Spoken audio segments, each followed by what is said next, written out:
Yep, all good now. I just need some time to fix it, and then I was trying to find a Dragon Tail core from Tier Zero Games, which is in England, and I was just making some calculation on if the custom fee is worth paying.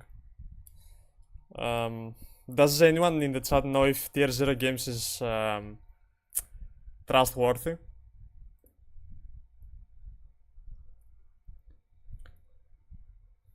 I mainly got in contact with them due to Galzo.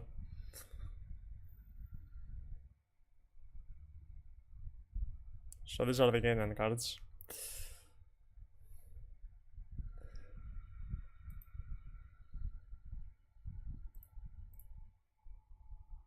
I think Christian Canaan might be the best deck in September. Well, not the best deck, but it's gonna be pretty good. And that is for sure. The best move is to wait probably and the cards will be cheap. Man, I don't know, like it's so difficult to choose because there is a high chance that the cores can be more expensive. I really don't know what to do. And the Greek sellers are like really difficult to deal with because they put everything more expensive. Um, they will not have all the core immediately, and at least with tier 0 games you know what to do. Like you buy this and you spend this much money and you're done. And I checked only Lucia's in card market right now. There's only one seller, and it has the German copy, 30 euros per copy. So it's like we're looking at 90 euros just for this card. Simo, please speak English.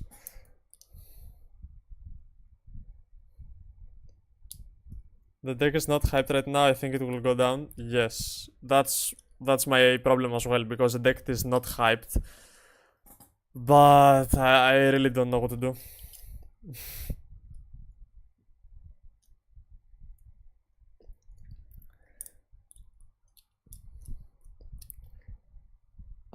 I'm just waiting for a few more people to join, and then we will react to one of Gigi's Wedgio video.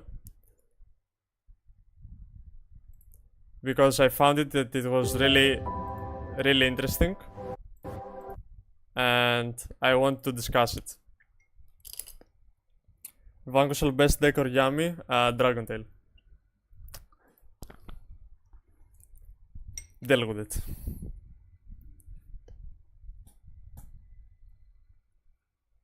Lucas Sacco did a video on Dragon Tail 2. I do not like Lucas Sacco. Sorry. I think Lucas Sacco is too overrated as a duelist. I mean, who am I to talk? You basically don't even know me. But I really don't like Lucas Sacco. Like, his take sometimes is just the worst. Nah, I will not fall for it. I will not watch it. It's fine, yeah.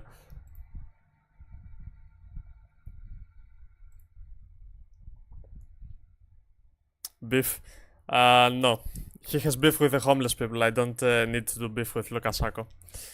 If you do want to look at his decklist and combos, I mean the combos of Dragotail are not anything difficult. I have been playing the deck 4 months now. I think I know the deck.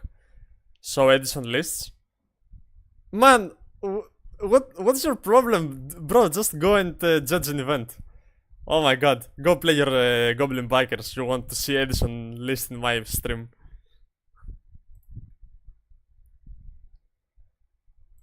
There you go.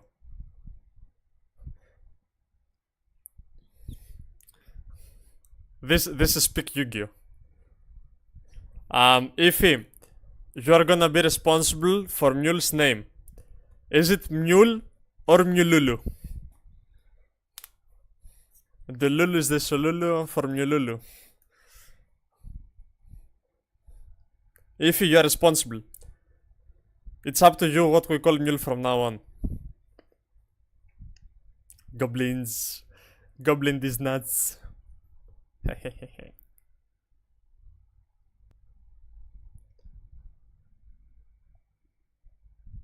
Ify, I'm waiting for a response.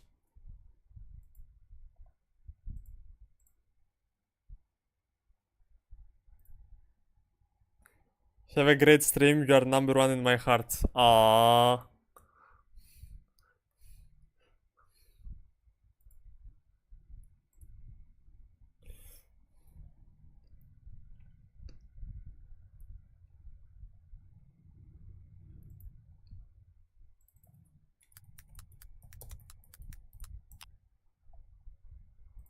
Isn't Biscotto working in a Greek island? He was. He took uh, I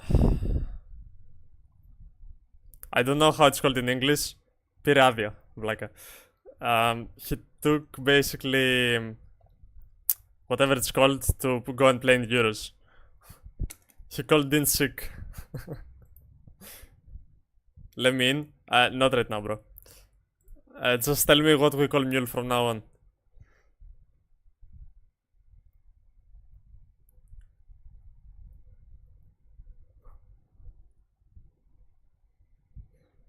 Is it mule or is it mululu?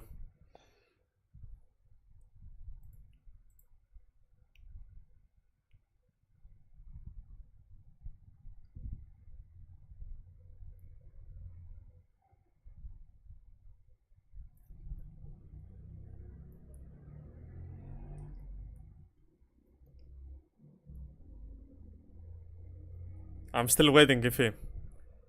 You're holding the stream hostage. We need an answer. What is Mule's name?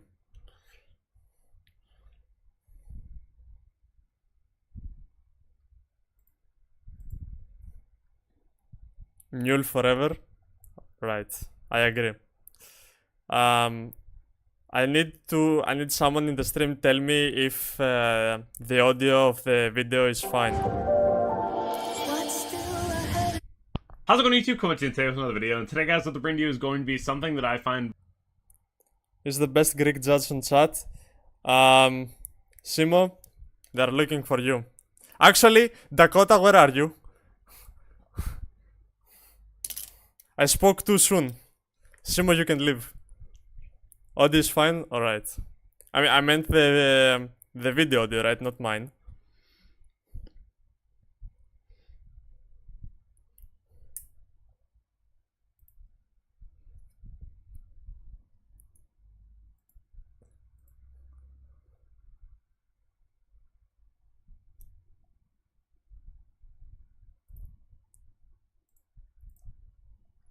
Alright, now a lot of people joined. We can hear you, Jizu yapping. Okay, no. Okay, okay, so from now on, this is gonna be a YouTube video in my channel. I have asked for permission of GGYGeos if I could react to this video because I thought that he was making some very interesting points. I'm not saying right or wrong points, but I just want to discuss it. So everyone in the chat, I want you to be respectful. I do not care if you like or dislike this YouTuber, we're gonna be objective. And basically we're gonna have a nice discussion. So without further ado, let's begin. rather important. So today we're going to be talking about spreadsheets. I personally hate these. I think that they're really awful for the game. I feel like they're really toxic for the community, and we're going to talk about why that is. If you haven't already checked out my sponsors or an RW, Cloud, Gem, Arla, Imperium, Dragon Shoulder, Grimoire, definitely go ahead and do so, all down below in the description. Also, go ahead and subscribe to the YouTube channel if you haven't already. I appreciate all of you, and you know, this is a rather huge topic in the community, and it's something that did blow up a couple of months ago, but it's something that I really want to give my own 2 cents on because spreadsheets are truly terrible for the game. First and foremost, first of all, I just want to say that I agree with this. One, we had a bit of spreadsheet drama a few months ago with, I believe it was Pac and Ness, whom I have nothing against these people, but the thing of buy the spreadsheet so you can learn the game is just not true. The spreadsheet doesn't help you learn the game, it's just there to help you learn some combos and how to potentially play through some hand traps.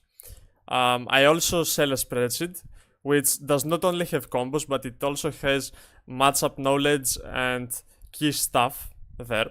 But I'm not selling only the spreadsheet, I'm also selling personal coaching, and that's what makes the difference. because just buying a spreadsheet doesn't help anyone, except some specific instances. For example, I had one person say that he doesn't have time for the coaching, and that's why he wants to have the spreadsheet so he can learn the combos as fast as possible. That I respect. Many people do not have the time to sit down and optimize a deck build theory, learn the deck in its full potential from someone who does. So they just buy a spreadsheet and they hope to learn the combos there. And also, many people have already existent game knowledge, so when they see the combos, they can figure out basically what to do from there. Obviously, this is not the majority of the players, but spreadsheets are in general bad for the game, so I agree with this. The problem is not the spreadsheet, the problem are the people that think too much of them. No, the problem is asking $25 for a copy of an Excel. Okay. First of all, yes, if you only focus on the spreadsheet and the spreadsheet combos, most likely you're not gonna do well in a tournament, because to top a tournament you have to have the ability of improvising depending on the game state and taking choices that they are not in the spreadsheet. And as much as for the fee that each person sells, that depends on the buyer. If a person is willing to waste the money, it's fine. I mean, $25, $50 might seem a lot to someone, but to some other people who are willing to buy, it's just not much. So, yeah. Let's continue with the video though. Just don't buy the spreadsheet. This is something that I feel is not healthy at all. And, this is something that my friend said that, I do wholeheartedly agree with. Just at the beginning of this video, I want to just make sure this is very known and clear, is that... Oh my god. The information in the game shouldn't be gatekept by a paywall. And this directly coincides with me doing a card drive, is a lot of people can't afford to play this game, let alone traveling and putting in a lot of the testing hours. This is kind of crazy to be like, okay, you're gonna pay like this much money, and sometimes it's like $40 or $50, upwards of like $100 for like these spreadsheets. And we're going to talk about today why that is such a waste of money and other things that you realistically can do.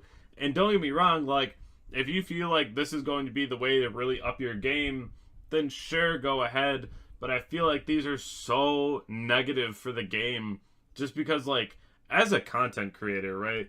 And even watching some of the more, like, pro players go off and make these spreadsheets, it feels like the community is kind of just getting scalped to a point, right? Like, we're seeing that in Pokemon right now, where, like, if you want to get product, it's going to be a hefty cost. And it's like, if you want to get the new information for your tournament, you're going to have to pay a hefty cost. And I don't like that. Let's talk about some... Well, that's true from one point of view, because some people do not have the ability to afford a spreadsheet on top of getting a deck and traveling to a YCS. From the other point of view, if you remember, like, YCS Bologna, Joshua Smith, Pac, Ness, all of these people were playing Castira Finsmith, which was something crazy back then. The whole venue, like, heard of it. And basically, all of them but one or two people topped the event. So if you are a competitive player and you want to top an event, getting in the testing circle of these pro players, even through a spreadsheet or a masterclass, it can be very beneficial. Obviously, you're not gonna profit from Yu-Gi-Oh product or possibly a YCS top, but we're not Yu-Gi-Oh players because we want to get our money back. We pay money to play the game we love. So if these people want to spend an extra I don't know how many dollars to do so, it's their choice. Like, we're all grown people, so if they choose to do it and they get rewarded out of it, good for them, right? The problem, I think, with a spreadsheet is when you buy one spreadsheet and it doesn't help you. It doesn't improve your ability to play, to understand the deck, or to understand the meta. This is a problem. The whole controversy that happened a few months ago is that the people selling the spreadsheet were basically showing not the final list. So if you're gonna sell a spreadsheet and you're not gonna update the list and basically sell something that is outdated by modern standards, even from a week of testing, like a week of testing can do a lot of stuff and they can improve a deck a lot in a 1 week. So if you, for example, buy my spreadsheet and I tell you to play this deck list and then 1 week later I update it and I don't let you know, this automatically puts you behind, as the famous quote says, basically, because you paid me to give you the most out of the testing and the maximum information about the deck. So when I hide information from you, even in a spreadsheet, that's just not the point of the spreadsheet. It basically removes the idea of having a spreadsheet and coaching session. So this is my personal issue with having spreadsheets. When that thing doesn't happen, I think spreadsheets can be something useful to an extent for some players. Something that I feel like is really important too. That's credibility. And this is something where, I'll admit I get a lot of hate constantly. People are like, you can top regionals, but you haven't topped a YCS yet, so you shouldn't be talking about the top meta in any of your videos. You're not qualified to do so. Well, let me tell you, I know a lot of you love sports, okay? Let me put it like this. Thunder just won the NBA Finals, right? And as a person, most of us are not NBA players. We're not. But if I told you, like, a hypothetical scenario, right, that Lou Dort was leaving the team and going to, like, the Hornets, people would freak out. They'd be like, oh my god, that's massive. That's crazy. And then he'd be talking about how Lou Dort leaving the Thunder would be a huge hit to the team, the way that they get down the court, the way that they pass the ball, the way that they interact on a game. You would know that, and you're not an NBA player, right? So even me on this channel, even if I'm not an NBA star,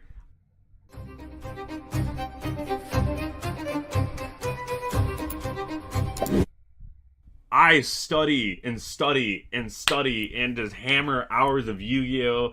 And just talk to so many different players, watch so many different matches, run so many decks, and really am. One person in the chat said Lou Dort isn't even the best defender in Oklahoma. Okay, I don't think that was his point. I think he brought up this example to show that his opinion is credible even if he's not the best player and even if he doesn't have enough tops. Which you can look at it both ways. From one point of view, yes, some people, even without tops, can appreciate some facts and they can understand when basically the spreadsheet is valuable or not. But from the other point of view, you have to understand that the people who top regularly events are basically the pro players. What I'm saying is that they have more experience. So if they are selling a spreadsheet, I think it's at least worth listening to them, what they can provide you. Because if you get personal coaching from a pro player that has multiple tops, I don't think you can get you cannot get the value. I think the most value this game can give you is knowledge, and when you gain the knowledge and you can understand the game from a different point of view, you are starting to improve a lot, and then you can regularly top the events. So from Gigi's YGO's perspective, I can understand that because he's not a player that he has stopped a lot of events, and I think after I saw this video, I think he hasn't even topped a nationals. You can look at it from a more casual player's perspective, but I think the spreadsheets are there for the players who really want to do well. And for those who want to get an extra top in an event like a YC. Some people do tend events for fun and casual, but the people who are willing to spend money on spreadsheet go there to get the most out of it, to get the highest place, to win an event. And winning a YCS these days like makes you so popular. And for example, let's say you bought a spreadsheet with $50, right? If you happen to win a YCS, then you can basically teach the deck to other people, the deck you played, so you can get the value you bought like quadruple back. If, let's say, one of my students goes and plays Dragontail and then wins the YCS, then he can sell his knowledge for even more money. So I don't think the money is the issue in that regard. So let's continue. Able to come up with solid guides for people to watch for free on YouTube. And that's something that I like to do for others because I feel like not everyone has the same amount of time. People have kids. People work long hours at work. People have other obligations in life than just constantly being on Dueling Book, right? And that is something that I am so glad that I can do for y'all. Thank you all for the support. I do what I can. And, you know, just to shout out the guy again for winning German Nationals with Blue Eyes and then commenting and saying that the videos really did help with that progression. You know, another person commented, Yu-Gi-Oh! Time Wizard, you know, thanks for your comment too. Got second at a regional. A lot of it's from the videos, from what they said. And, you know, I've had several success stories from people that just tell me, you know, like, hey, watching your content has been a huge up to my game, and this is amazing. And, you know, I would like to feel like my channel really did bring in the age of Yu-Gi-Oh! Knowledge content in YouTube and meta content, because no one did this. This I can relate a lot. I'm a small YouTuber, even smaller than GG, and I can relate to the fact that we put as much as competitive content we can out there and basically show information on YouTube that, but you have to understand at the same time, the people that have the best knowledge in the game and they are the pro players, the absolute best in the game, they will not do this on YouTube. For example, Jesse Cotton, Pac will not show you the absolute best of them basically on YouTube. They will not show their deck list, they will not show their combos. Because if they do that, they will lose strategic advantage. They are willing to do this if you pay them to show you the combos, but they shouldn't do this for free, and no one has the obligation to do this. If someone goes on YouTube and wants to find how to play Dragontail, for example, yes, my videos can help a lot, but after a while, there's so much that the videos can do, right? I think my students at least have learned a lot more from my personal coaching because the videos cannot show everything. And the videos that can, for example, there are not videos that you will easily watch because they will not be 10 minutes. You can't learn a deck in a 10-minute video combo. So yeah, I understand his perspective.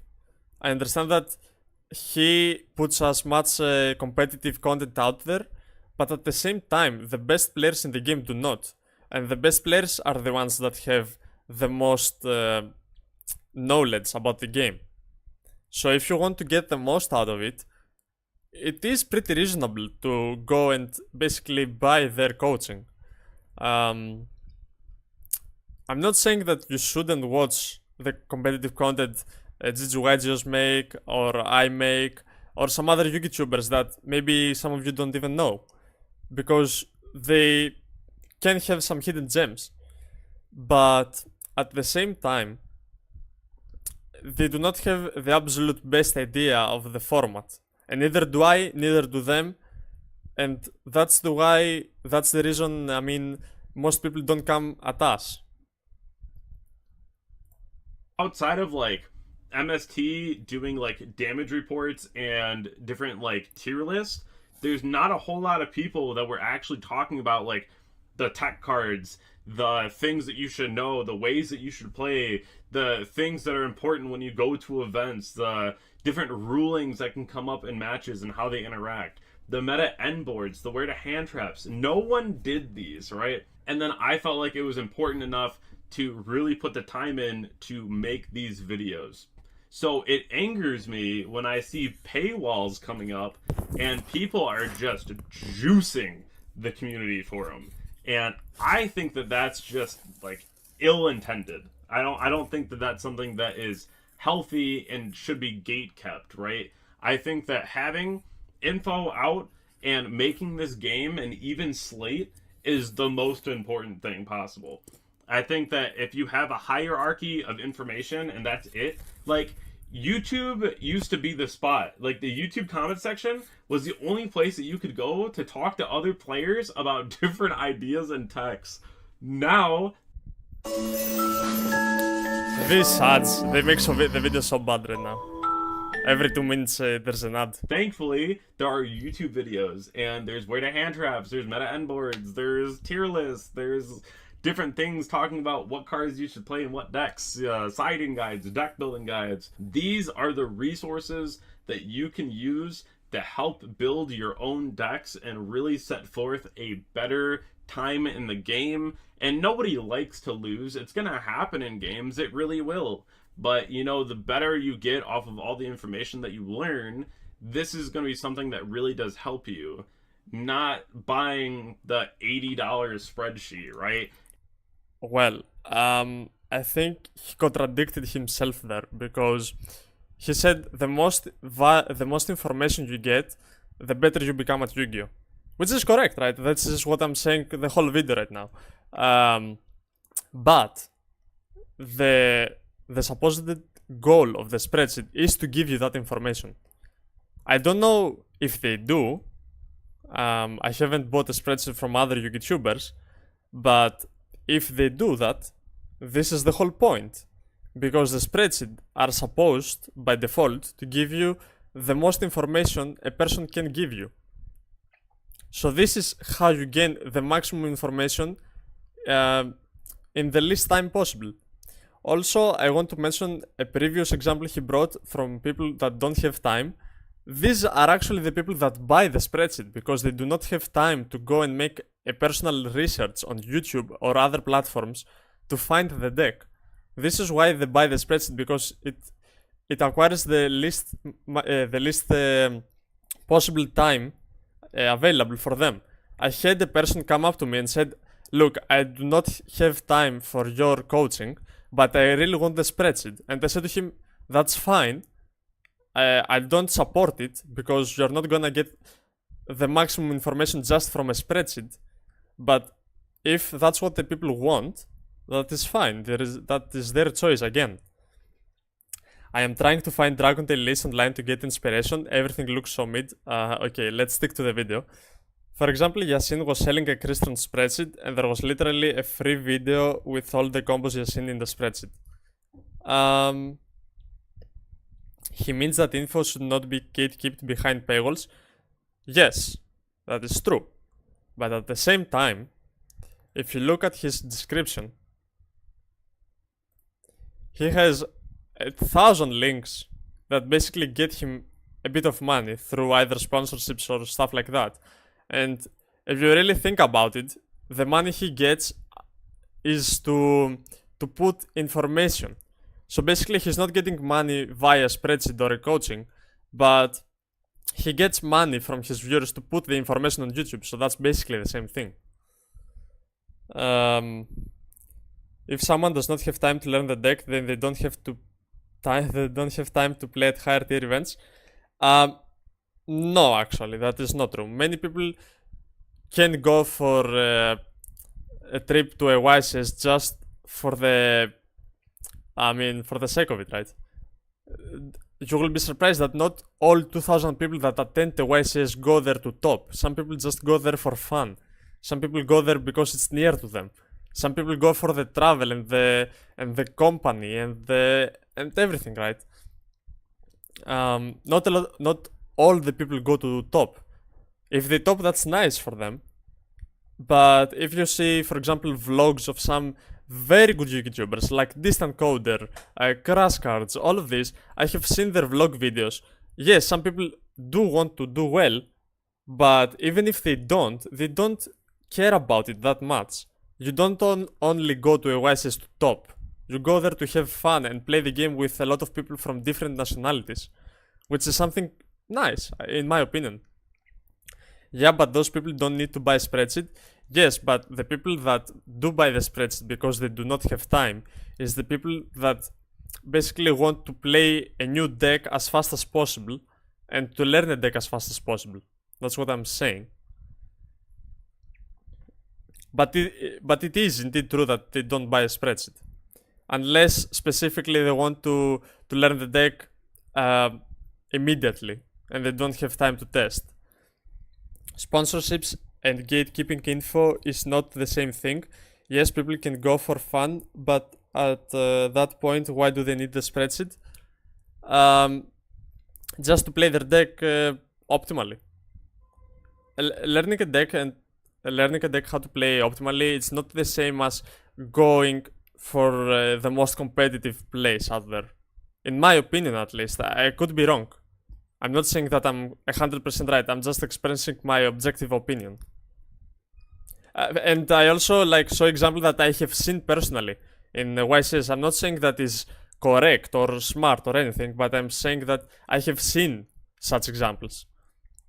Learning the deck as fast as possible is just as bad as watching the 10-minute video right before the event. I agree. I completely agree with you. Yes, I'm not saying it's right, but at the same time, people do it. I'm all against it, basically, but that doesn't stop people from doing it. And I think these people do know it, but it might give them some sense of security and that, oh, at least I know the combos so I can play the deck and not fuck up every play. Because even if you go for fun, if you play a deck and you literally don't know how to play it, I think that's not even fun for you, right? You should still learn the deck, even if you go for fun. That is my opinion. I don't know if you agree with me. Please let me know, though. And they're never gonna tell you the tech. They're not gonna do that. No one's gonna post a whole video and be like, by the way, search Fossil Land and summon it at the end of your combo, you auto win. No one's gonna tell you that before a big tournament. That's not gonna happen. They're gonna be like, here is the most mid YouTube combo possible. This is 3 different variations. And that's something that you can just find. That's not something that you have to buy. You can just find that. That's not going to be something that is out of your reach. You'll also never see the final list, right? They're just a guide to get you there. And that's something that you could find on YouTube. It's not necessarily going to be something that you should pay for if it's just going to be generic information about what a deck does, right? I think that is something that is kind of heinous.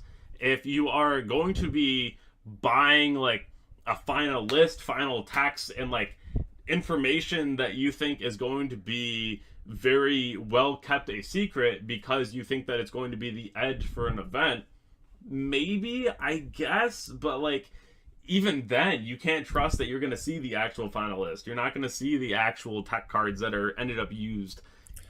And that's exactly my point from previously, because if you buy a spreadsheet and you're not seeing the final list or the text that is playing, then you're not getting your money's value. That's exactly my point. So if you're buying a spreadsheet and this shit happens, yeah, that is completely unfair and not worth. He's 100% correct on that. And this was basically their biggest problem with Pac saying that GWC was bad back in some months ago. True, I also believe that for people going to top, then spreadsheets have their place. $5-10 makes sense as you're selling your information that you're top, okay? But 20% is wild. That's exactly the reason that my spreadsheet is worth less than $20. It's 15. And that's exactly what I believe as well. Because the moment you go above that price, then I don't believe that's fair. Because how many events will you attend to? The people that buys the spreadsheet. If a pro player, for example, goes to 100 YCS a year, then getting help from another pro player for $50 could be worth, because he's going to a lot of events. But for the most people that go to one, maybe two YCSs a year, then buying a spreadsheet for above $20 or so, yeah, that's not worth. I completely agree with that. There's going to be different ways to think about the deck, different tech cards used all the time. Testing, especially before an NAWCQ, is going to be day-to-day changes. Things will move up and down a tier list constantly until we're actually at the event, because that's when it's just go time, right?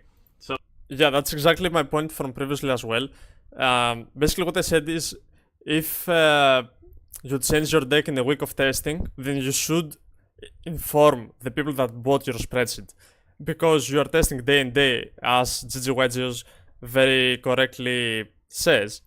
Because if you are testing every day and you are making different assumptions about the meta, then you should inform the people that are buying your help, right? The moment you don't, then you're not fair to them.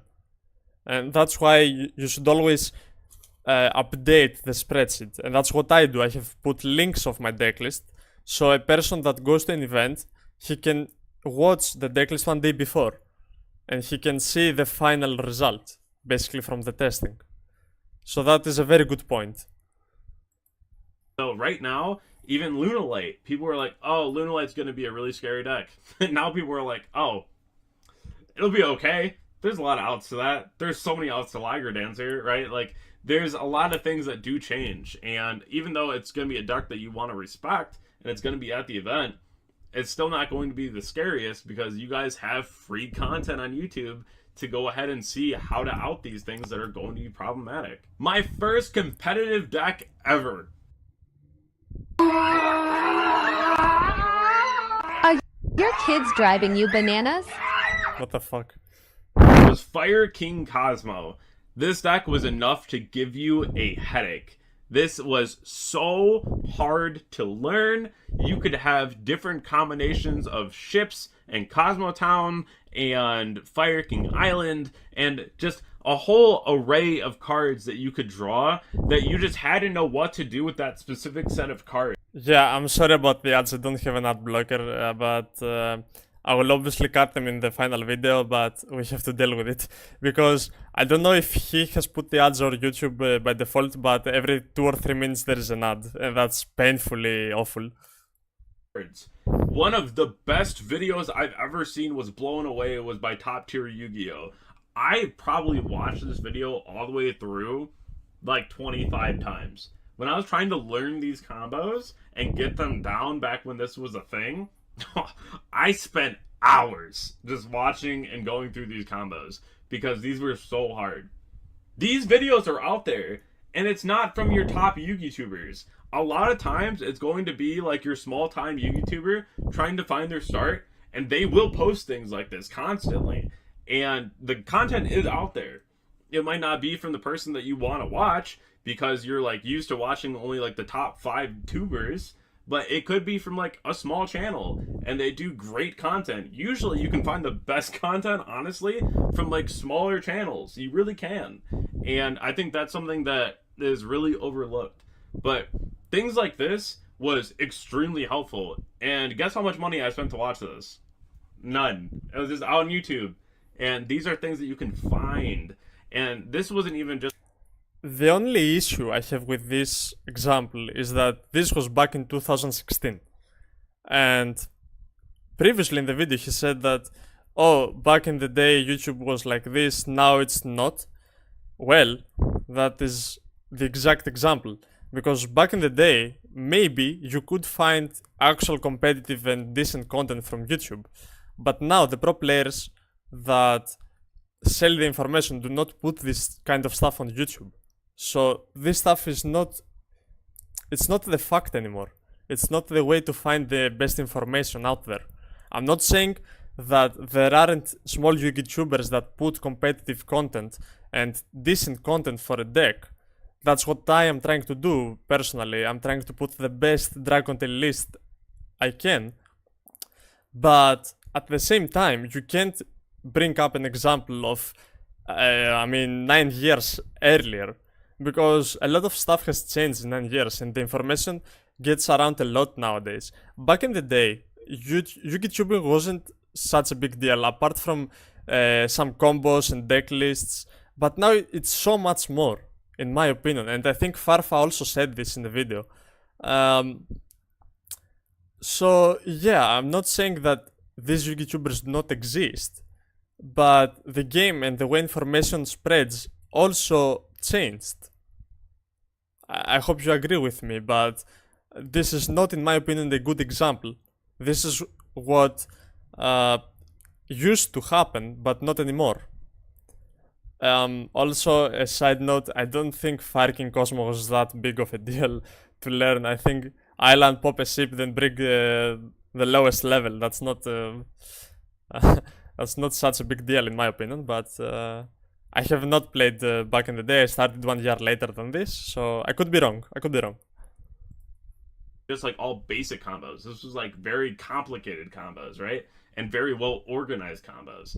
And this is something that I think is very cool, and it is out there for most things that you're looking for. It is out there. People love certain decks to death, right? Like, people love Cosmo, people love Subterror, people love all these different kinds of decks. The content's out there. You just gotta find it. It's on YouTube. I know that was a really long rant of me just kind of talking about spreadsheets and how much I hate spreadsheets, but like, it's very true. I think that you all should have an equal opportunity to play this game and really understand at a deeper level and have access to knowledge and have your guides ready to go, have your study guides, have your hand trap slides, have all these different things. Okay, I saw one person in the chat said GG Wager had some wild takes. His tier is crazy.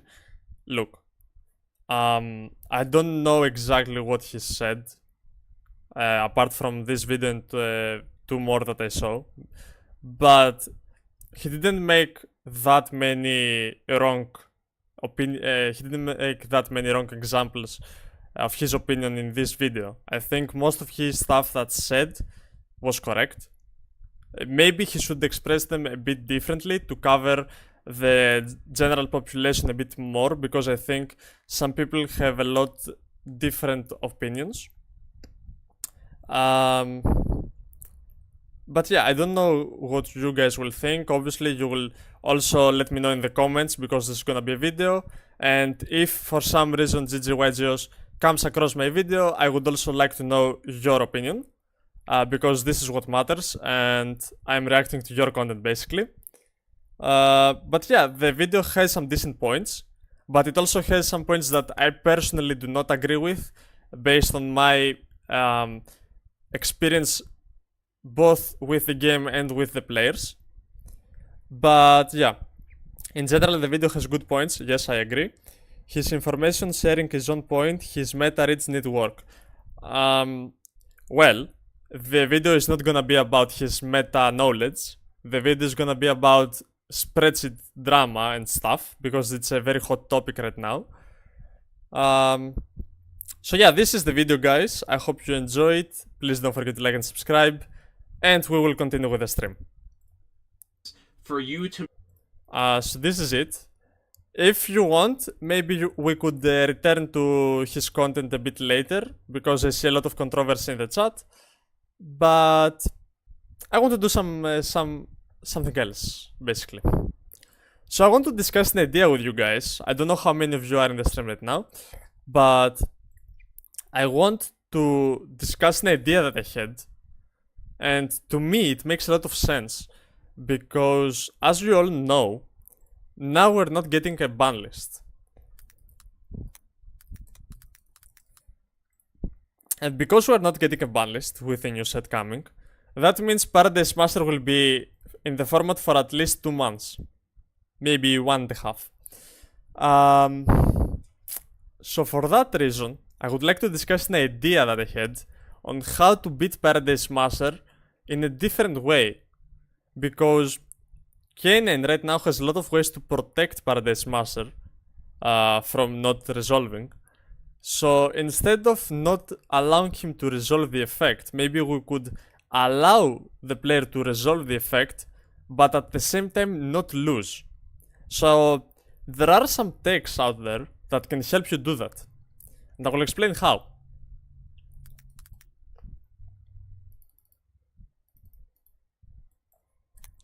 I'm talking his newest video, it's tier list. We could potentially see it later, but at the same time I don't want to get in trouble with what's it called? With the rights. I don't remember the English word, but I think it's illegal to watch a video unless you have the specific permission, because I remember Yasin got threatened with a lawsuit because he was reacting to some OCG players via a different YouTube channel, who, by the way, that channel had like 10 views on the video, and Yasin was doing it a favor because this was the only way I could see the channel. But yeah, he decided to threaten him with a lawsuit, and now no one knows that channel.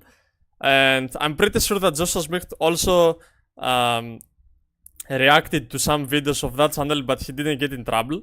So what the fuck?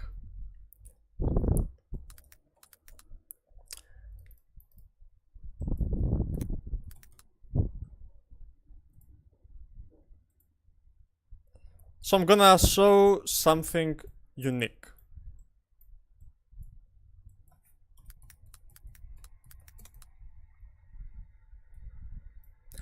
Basically, you're looking at this and you're saying, what the fuck, Fusionist? And you will be right, but I will... it's not Dogwood in the main, just let me explain an idea, and then we will see. It's not gonna be on the main deck, but let me explain first.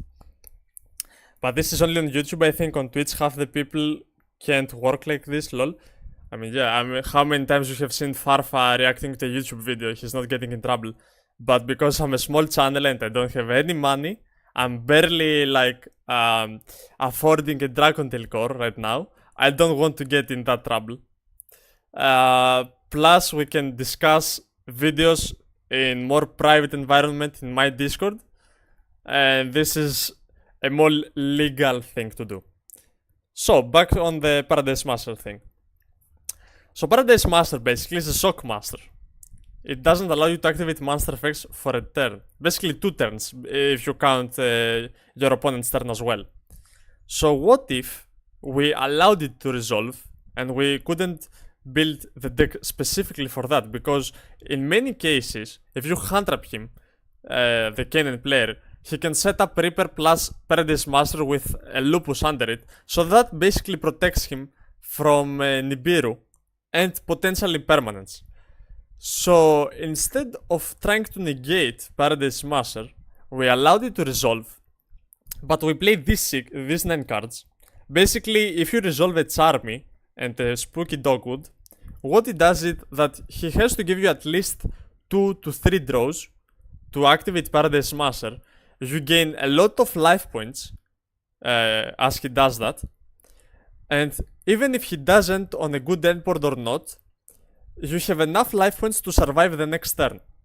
And when you survive the next turn, and they put their original combo with Reaper, Nast Knight, the Trap card, stuff like that, when they do that, then you can activate stuff like Evenly Matched and break their whole field, and you don't lose any card advantage. So it's basically you turn skip the turn skip. Because once Paradise Master resolves and you can't activate anything, you are free to pass the turn without worrying that you will die. And you will not lose enough cards from the hand because the Mulcharmies will replenish the card advantage you lost. Alright?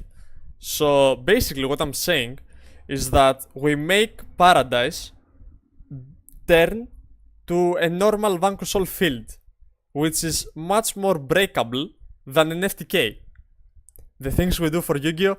I mean, look man, it's either this or you get FTK'd. I don't know what to say to you. The only times I have lost to Vanquish All is because some people who do not even know the deck just Paradise Master me pass and I couldn't do anything, and then they put up two big bodies on the field and they OTK'd. And that's the definition of no skill. And I'm not even salty about it, but I'm sure you don't want this to happen to you. So I'm just offering an alternative. And now you say, okay, Fusionist, you are correct. Dogwood is fine, but what is this card? So for those who don't know, could you agree to make the roll luck based? Oh, okay, that you're onto something, but you have to keep in mind that there is a Reaper on top of that. But assuming you will resolve Reaper, Ogre.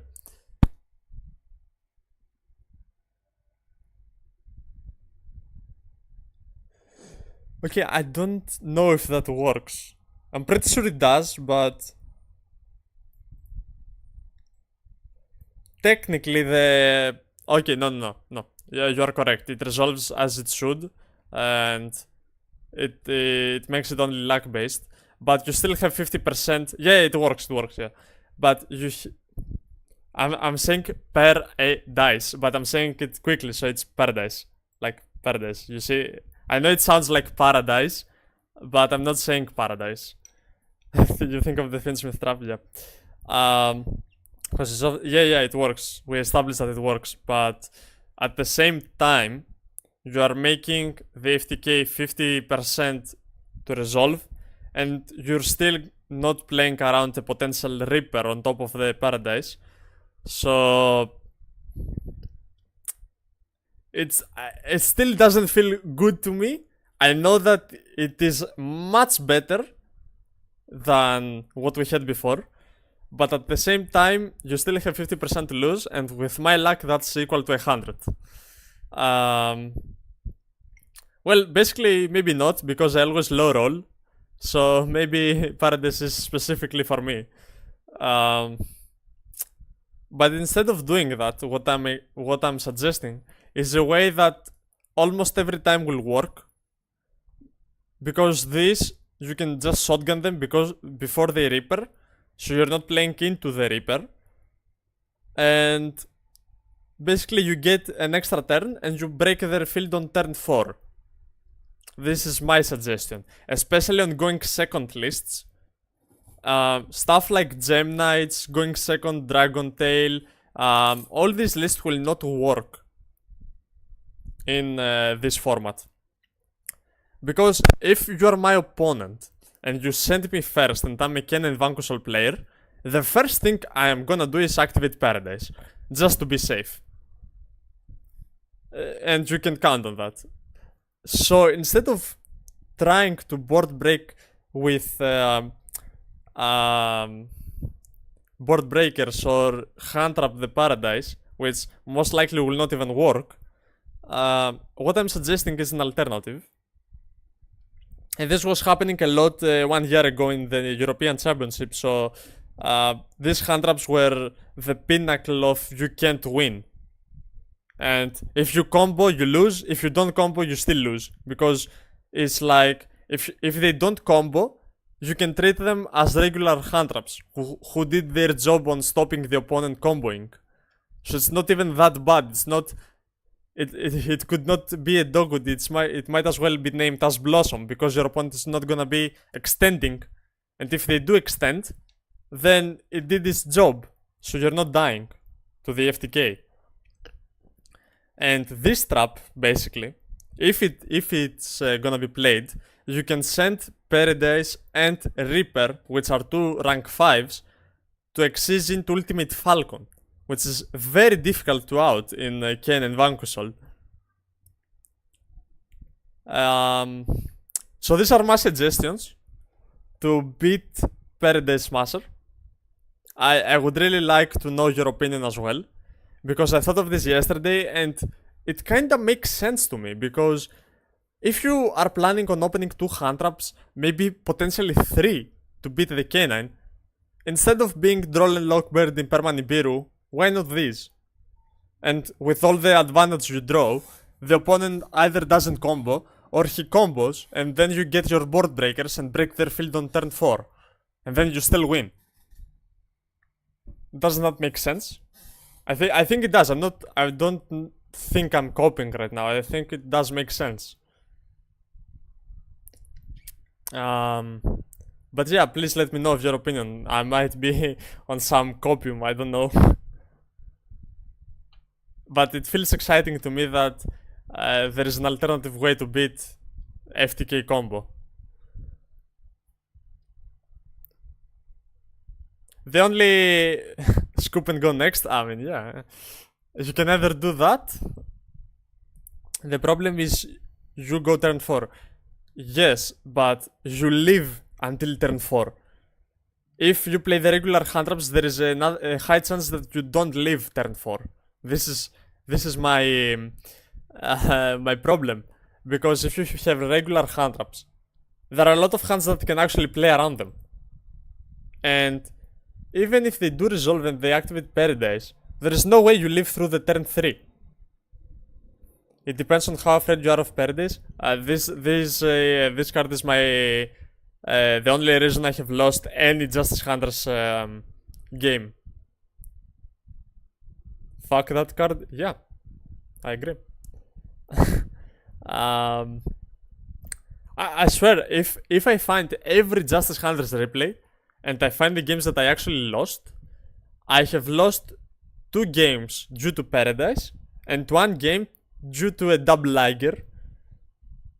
So, I mean, I have PTSD from this card. I just don't. I can't, man. Like, every time this card hits the field, I just like turn off their brain. It doesn't help the interaction of the game proceed. Like, it's not fun and interactive. It's just like, oh yeah, I guess he has 3 materials, I gotta lose now.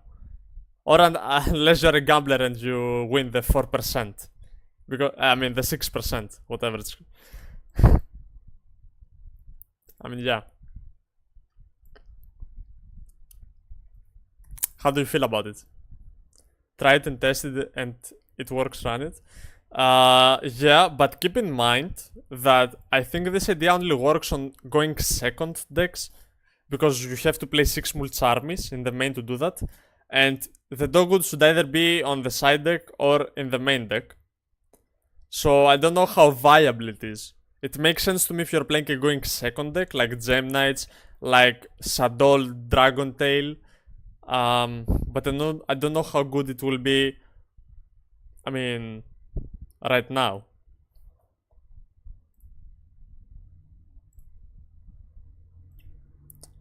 So yeah, I will definitely try it though. I think it's at least worth testing, and potentially this trap as well. For example, if they end on Borgia, Reaper and Paradise and they activate Borgia or something, thrust into this card can potentially help you win the game.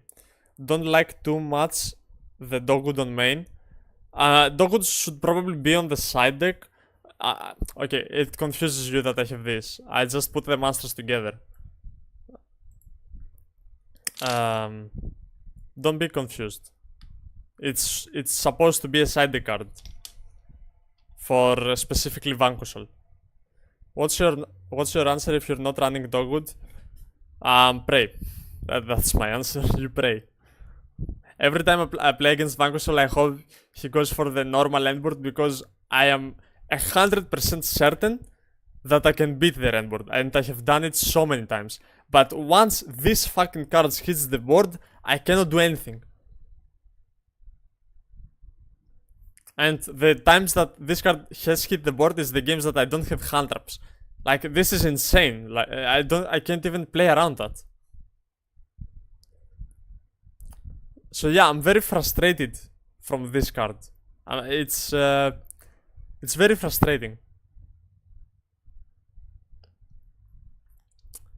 Um, Another thing that I wanted to do is I think one of the cherry blossom for Smasher. I don't think it's called cherry blossom. Do you mean ghost cherries? Do you mean this? Ghost Reaper and Winter Cherries? Yeah, Ghost Reaper is kinda the same. But you don't get anything really valuable from this. What I'm saying is because you're wasting a card and you're not getting a high value because they will still rank into a different exes. While with Dogwood, you either minimize their turn a lot, even if they activate Paradise, it's basically like Ghost Reapering, but you have a ton of life points, so you're not dead. This is what I'm saying. But Ghost Reaper was a card that I was thinking at the start of the format because it can also hit Altherion, the Yami Link 1. Without these cards, these decks will be very hard to play. You can also add Reaper too. I mean, look, if you're playing Ghost Reaper for Vanquishal, you're putting it for specifically Paradise. Can we agree on that? Or, I mean, these cards are not necessary to win the game. They offer their advantage, yes, but they are not necessary. Yeah, I said already the Yami Link 1. I said.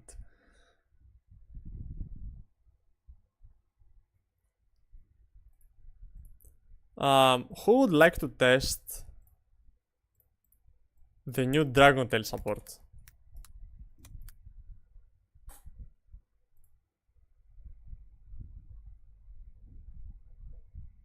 What the fuck is that?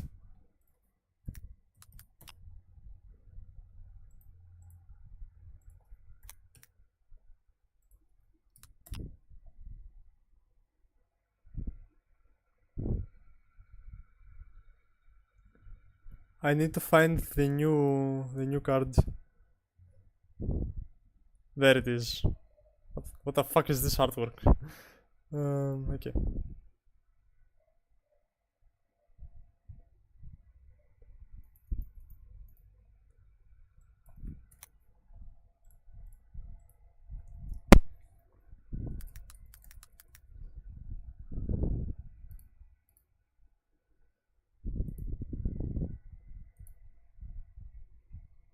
I think the new support is hot trash in comparison to Yami and Canon support. I mean, yeah, it is. What do you want me to say? Do you want me to sue Konami? Because they did not make my deck great? Grrr. I will not be one of those players. I will just do my best to make this deck as good as possible. That's the only thing I can promise you. I cannot do anything else.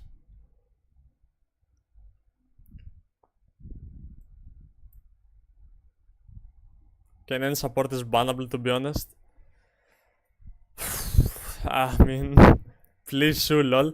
Yeah, I will sue the $1 billion company with my $100 budget. Yeah. Would like to play, but I'm not decent still with a deck. You can play whatever you want.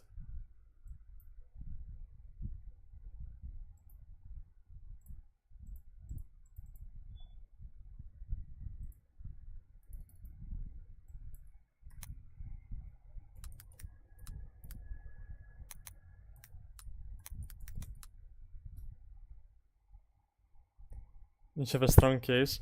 Yes, I don't have the lawyers behind me. If I was going to sue Konami, it would be for so many other stuff.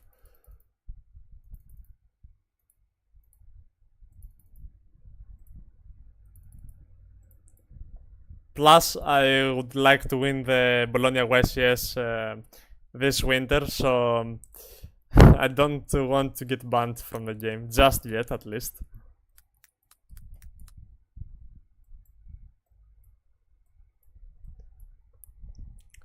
I mean, you don't win, but if you win, I hope you mean the case and not Bologna, because I will win Bologna.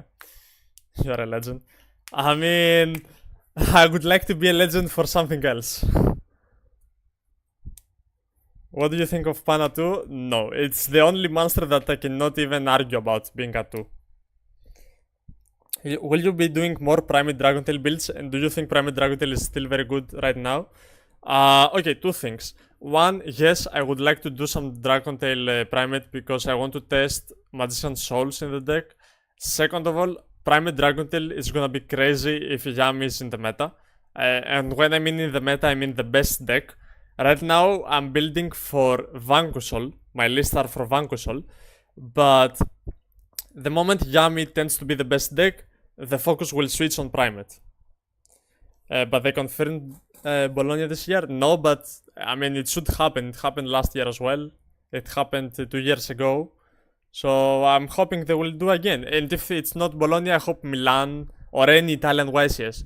I want to go to YCS, but I don't want to go to France. No explanation. Pan lets you summon back out the new girl. Yeah, but when are you not gonna have Pan in the graveyard? Like, are you telling me about hard drawing Pan? Hard drawing Pan is not as good as you think.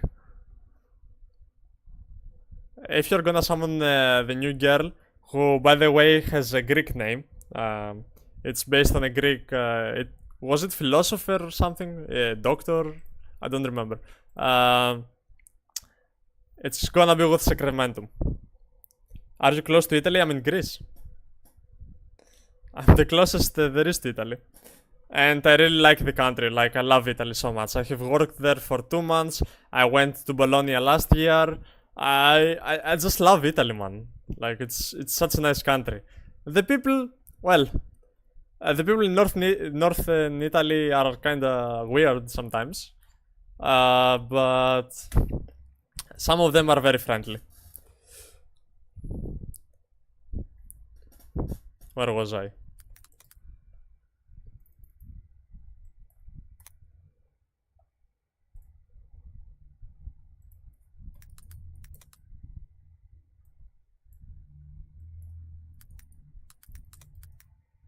Una faccia, una razza.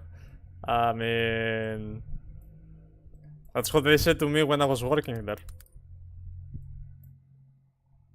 Also noticed you really like using triple tactics thrust in your build. I mean, man, have you read these cards? They're all normal spells. The moment something happens, you add whatever you need. Like, it's insane. But I cut one of them because it was breaking me in the tournament. I was drawing it a lot, and you want to see it sometimes, but not all the times. You know. But yeah, thrust is crazy, and it can also set up the traps going first. The moment, if you get turn 0 play like Holy Suizuna, you can activate thrust and search whatever you want, or whatever misses, because now they have a monster on field, and if they exceed turn 0, thrust into Shadow Fusion is crazy, right? Some people on Italy are questionable, true, and I'm Italian. I mean, I think that's the case for every country. I'm not saying that here in Greece you will go and you will have the best time ever whenever you go, but we have to talk about the plurality of people, not specific cases. The new girl is just not worth it. It has new summon though, and Pan lets you cheat her out. Well, we will see right now if it's worth it or not. Because I promise you, if I go to a game, I can use it a lot. I'm in Yugi Italian community. Yeah, I agree with your statement on thrust, just had to confirm it, lol. Yep. Yeah, thrust is very good. And TV post side deck, you can search evenly. Or the spells going second turn into amazing board breakers because none of the Dragontail cards target. And that's insane.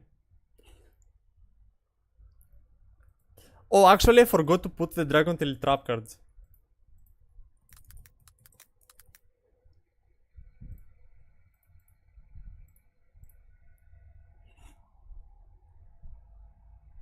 What the fuck is that? What the fuck is Pokemove Dragontail?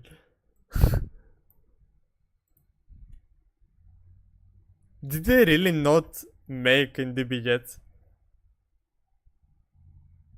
Okay, that's not what it does, but for some reason, the person that made this card was onto something and he got a name. What the fuck? Okay, I guess we'll proxy it. Or we can make it ourselves, right? Let me...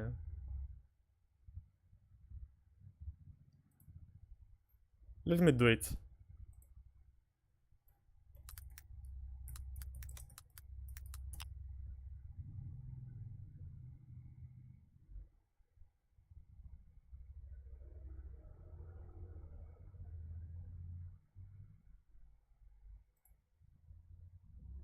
Also, Ken and Dragontail builds, what do you think of them so far? I pre-bought both Dragontail and Ken cores. Can you buy me Dragontail core as well? And then I will tell you everything you need to know. Ken build is not good. I have tried it and it just doesn't work.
Look at me, chat, working for you, making the trap cards on the DB.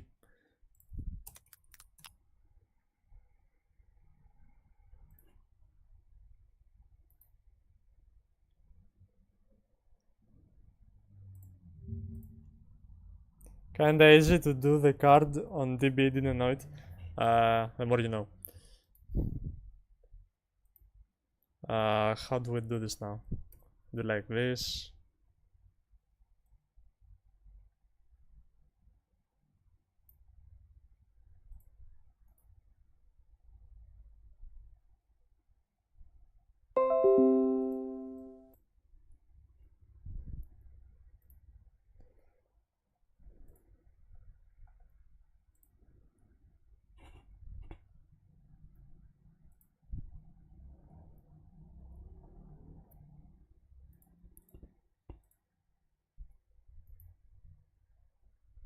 Um,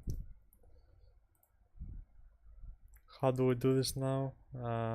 Browse image.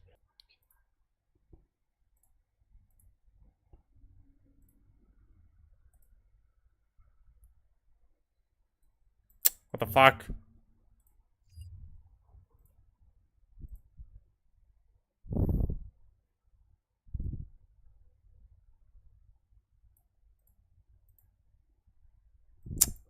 Oh my god, dude. Editor, where are you? Can you do it for me?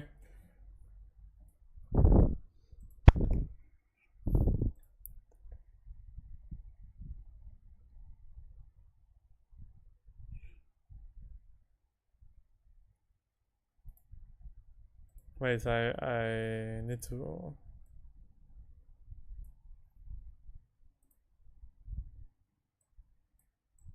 How did I do this? What the fuck?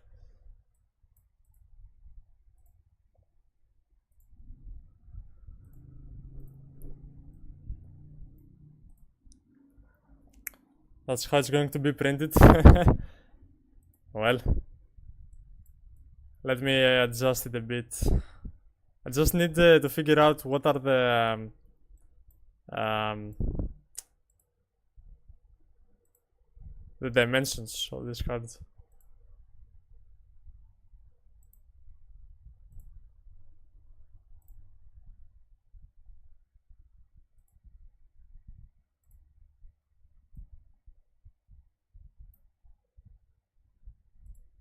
I mean, what the fuck?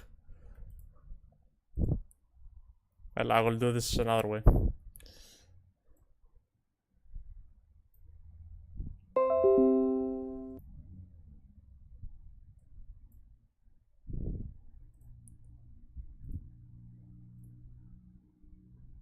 I will find a way to import the other image.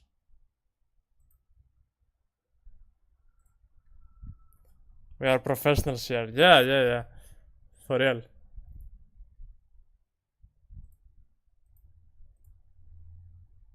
What the fuck? Nope. I mean, it does not have to be perfect. Yeah. I'm kind of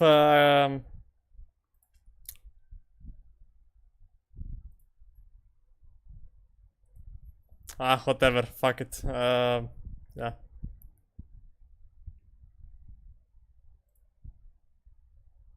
This show's over. Well, we can duel without even an artwork, right? Yeah, that's fine.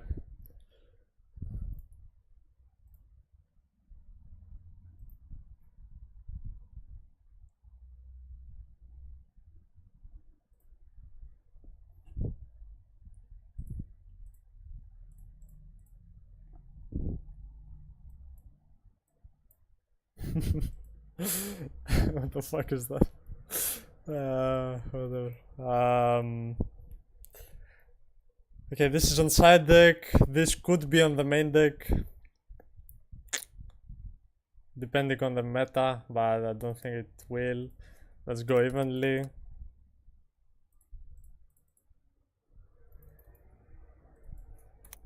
What else? Bestials for Yami. Well, one of these there. Let's go some Phantasmes in the chat. Some Pankratop Sushi.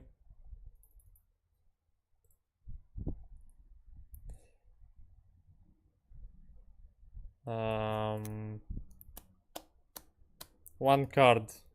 Am I forgetting something?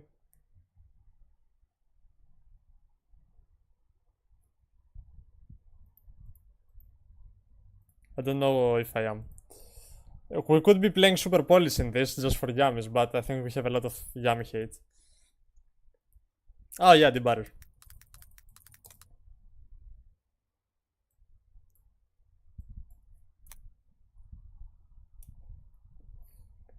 Yeah, we do need some cards for going first. I forgot.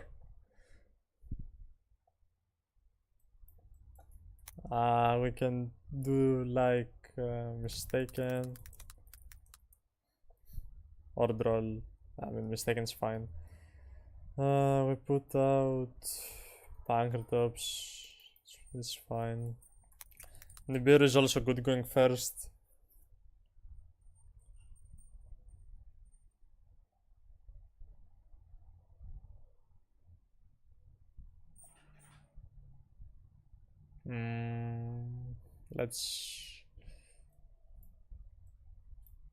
Let's do two Nibirus. So we have this, and we can play potentially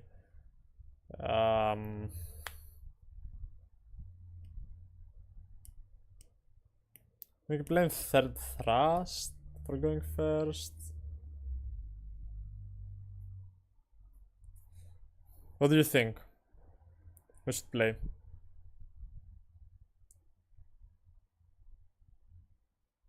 I literally have no idea, like, put a third Nibiru, like, at this point. Extra deck, Secretarian.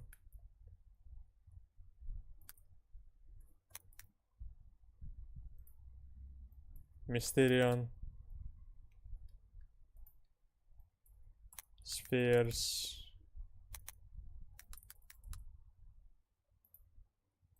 We put Spirit with Eyes of Blue. Tweaking of the Swamps and the Poly for 45. No, I tried that already, it doesn't work.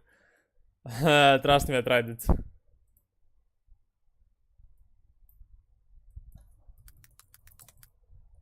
Little Knight.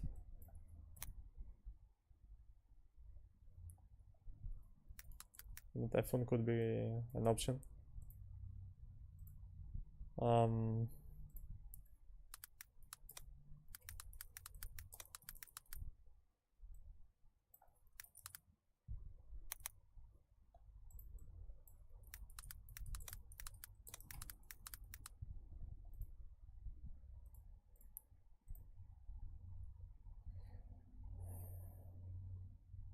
okay, it's the same extra.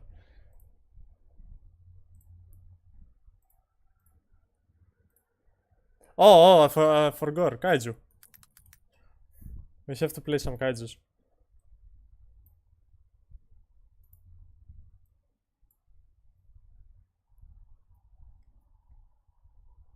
Great name. Thank you.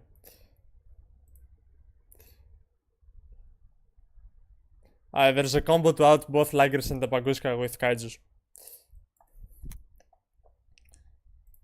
That's fine.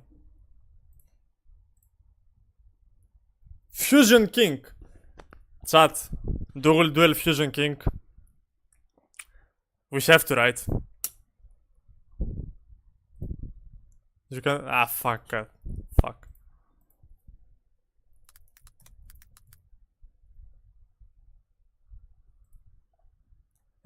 How is it the box called? It's Doom of Dimensions. It's like Dude. D-O-O-D. Or is it Doom? Could be too evenly for that other bestial. No, you have to draw evenly. Trust me. Take out the leaks and face him. Bet. No, we're not putting out Dogwood. The point of the video is to test Dogwood. He's disrespecting. For real. What do we put? If I can put yeah, Wendigo, why not? The only time Wendigo saw play. And we put like a Philia Regis. And we're gonna play Typhoon in Master Rule 4. Yeah, we should probably play some Pendulums as well. Come on, Fusion King. Fusion King versus the Fusionist. Rock the Dwayne Johnson versus John Cena. Type of shit. Come.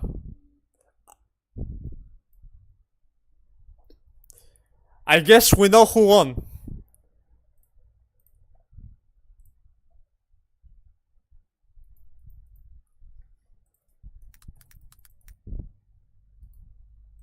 He's watching the stream, chat. Dogwood in the side might as well start siding now. WrestleMania hype.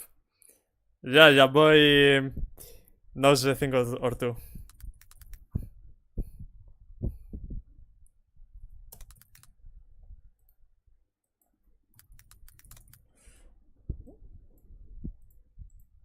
Hey, I won, right? He rejected me, so basically I won. He's afraid.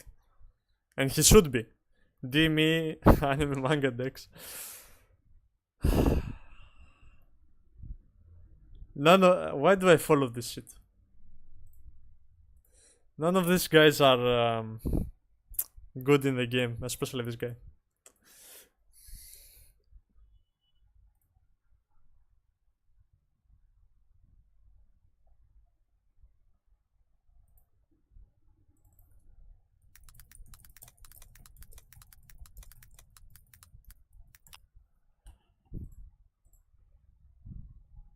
Oh, boo-hoo, cry about it. He had called by. Oh no. What am I gonna do when Yu-Gi-Oh card hits the Yu-Gi-Oh field? I mean, the same could be said for Paradise Smasher, but none of you will say that because I will ban you instantly.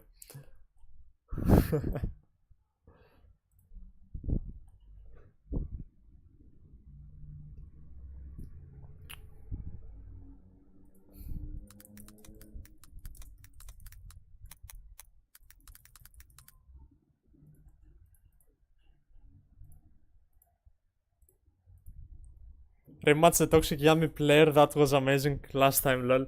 I mean, do you remember the name? He was like Toxic something with an N, I think. Is it online? No, he's not online.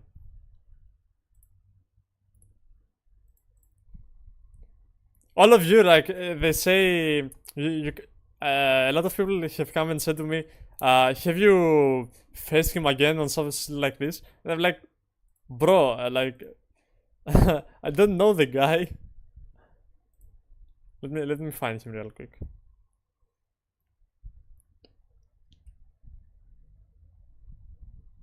Yeah, there he is. Nah. Let me check his replay. His profile. Fuck. Why can I? Why can't I check his profile?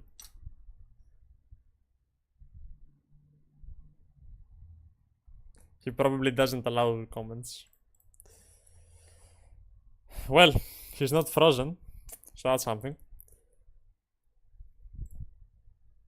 By the way, of course he had the freaking this shit on the profile, right? Of course he had the most toxic exes in the game, apart from Paradise. Of course he had the toxic exes. Actually, is there a Paradise profile? It would be real funny.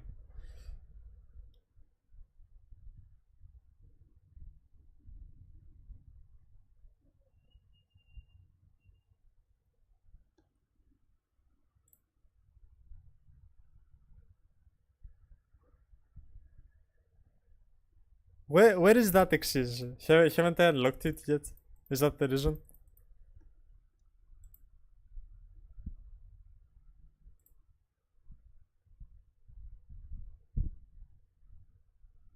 What the fuck? Am I stupid? Is this a custom icon?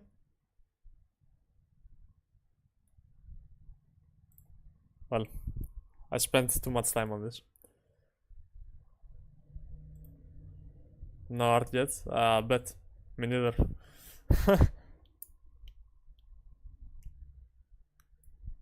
At least we tried to make the art. He didn't even try. Oh no, I will go second in my going second deck. No.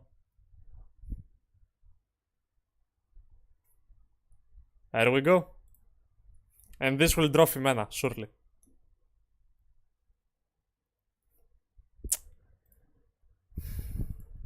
That's fine.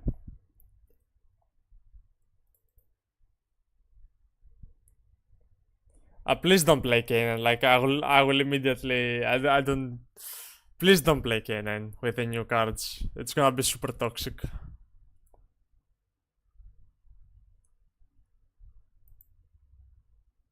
What the fuck is Noise Tank, the cybernetic Rudy?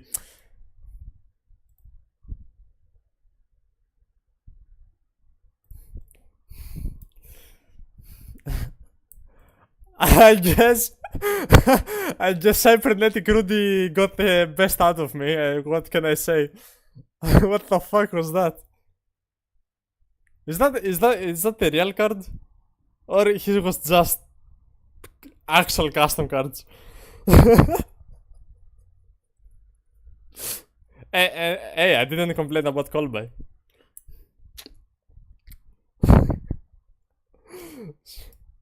Probably hit Colby 3. Yeah, probably like the Colby was a custom card as well. What the fuck? Do you want an art for cybernetic Rudy?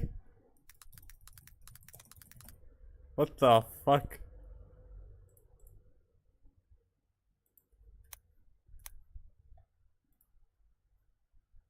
It's like his own cards, not even something announced.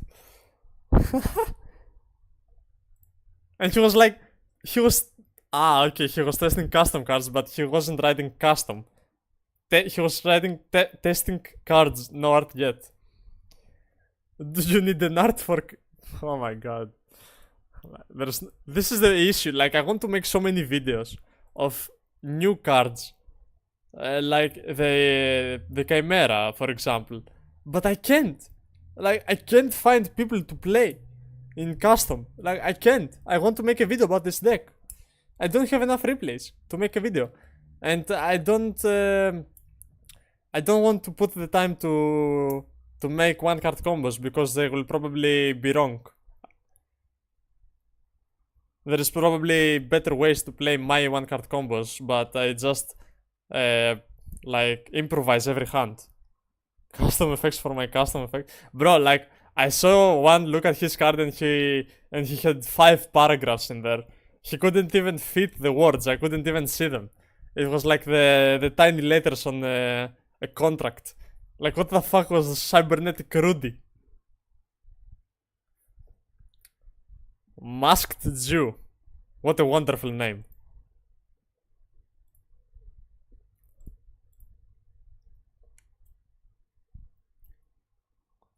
Try Brigade Chimera posting new support. Look at what. Oh my god, this hunt is so good going second. Oh, this deck. It only loses to Paradise.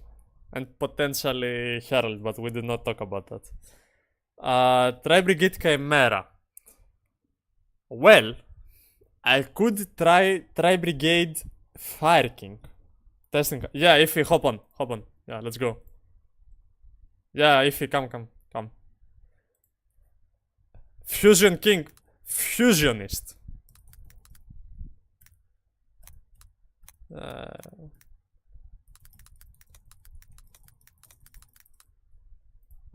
See how you like it.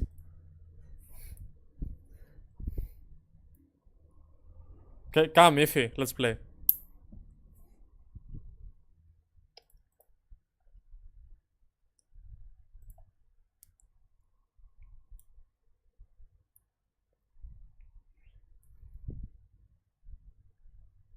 He's too scared to duel me. Be warned. Of what? He has custom cards. Who, Ify? Or the Fusion King? Bro, like, come on, even with Fusion cards, even with custom cards, he's like Fusion King, he will get deep barriered and I can play anything. I mean, yeah.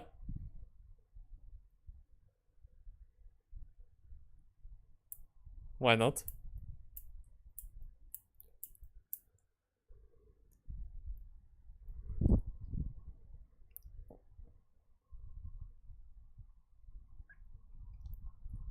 The new trap is very broken. You mean of Dragon Tail?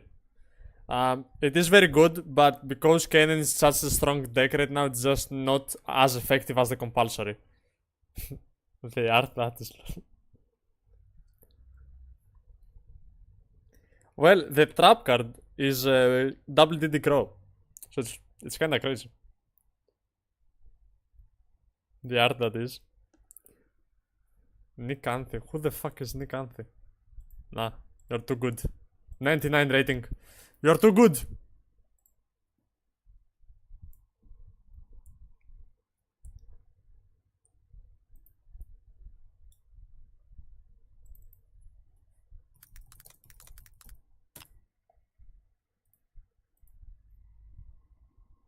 Asable DD Crow. I mean, yeah. We have Asable compulsory. Is that better? Γιατί έκανες reject? Who?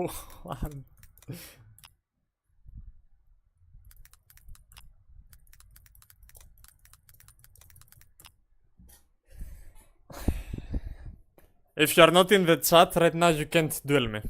Sorry, Nikanthi.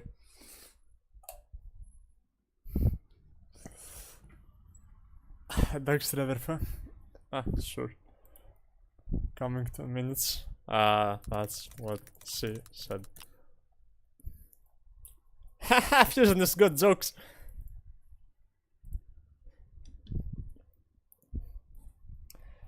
You will probably get more match pairings playing on Yu-Gi-Oh! Mega compared to DB right now. I mean, yeah. Who is that guy? I have no idea. Infernoid Ports 231. Some people, man, like, what the fuck? I don't understand. Some people. What the fuck is Infernoid Ports 231? And why is it 231? Why not 123 or 321? Why you have to be like this? No. Γιατί έκανες reject.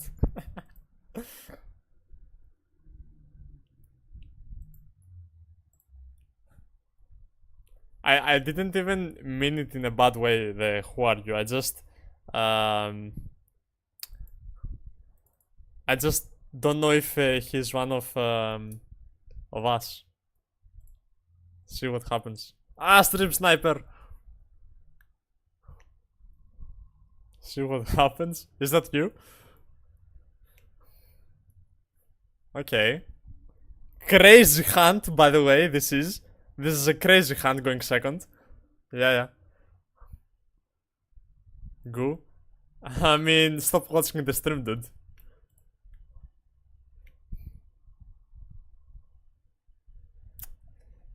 You're so gay.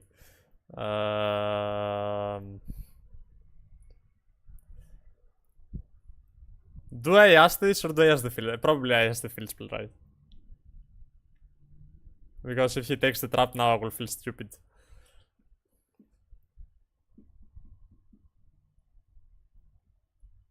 Surely he doesn't have Ash Blossom in the hand. Surely.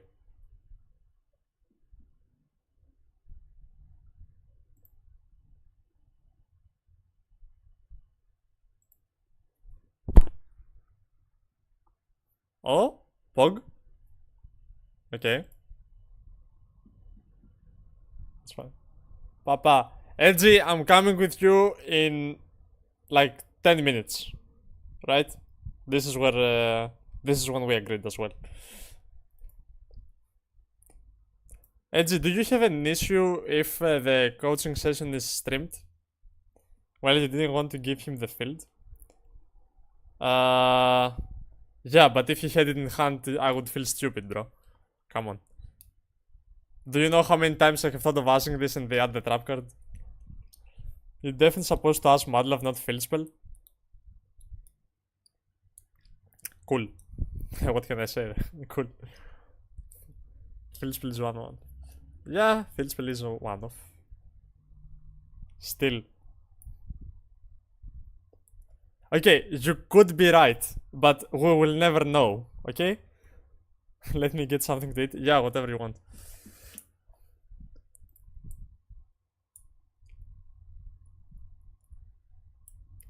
Also, don't you just lose if you ask and he has Jalon?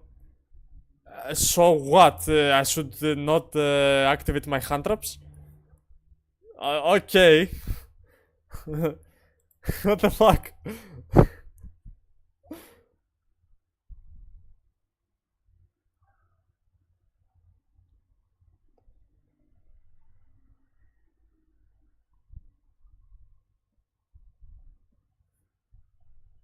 Pog. Muslim Madlove says field spell.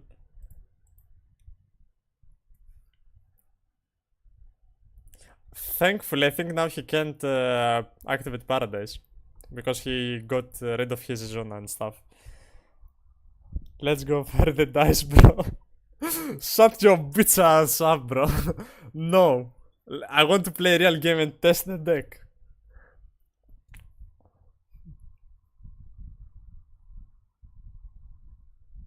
Muslim Madlove to search the field spell. Yeah, you could be right, but I didn't want to get punished. I did the safe play.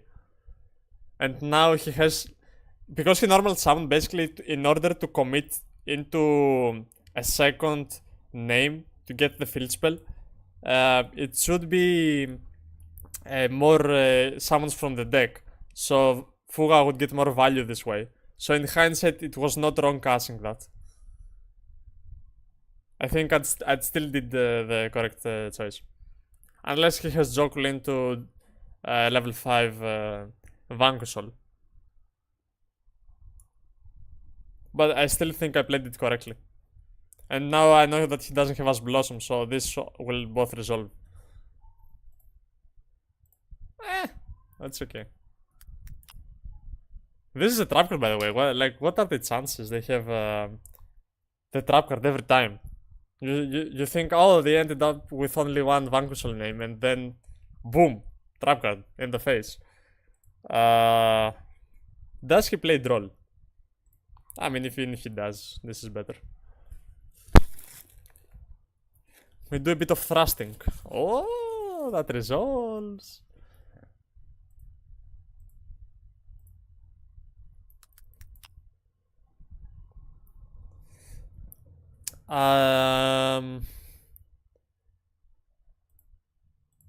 Okay, first I think we have to Rahu before we Shadow Fusion. I think Rahu is a bit safer. We be thrusting. Yes, we be thrusting. Okay. It's good that I have pan in hand right now because I can go for a lot of scary plays. So we do we Urgula? Yeah, we Urgula. This is for any fusion monster, right? Yeah. That's crazy. And we will chain block. 1, 2, 3. Target us. That what version is this? This is blind second Sadol Dragon Tail. I have it on the spreadsheet as well. I always update the spreadsheet. Yeah, if you want, you can find it. It's gonna be a pretty good list, to be honest. If you wanted to test it before Dragon Meet, we can do so. So, like, do you see why Dragon Tail has a good Vanquishable matchup? With one card, I force his entire field. Yeah, it's fine. I was checking the city yesterday for the Dragon Meat combos. That is good. That is very good that you did that.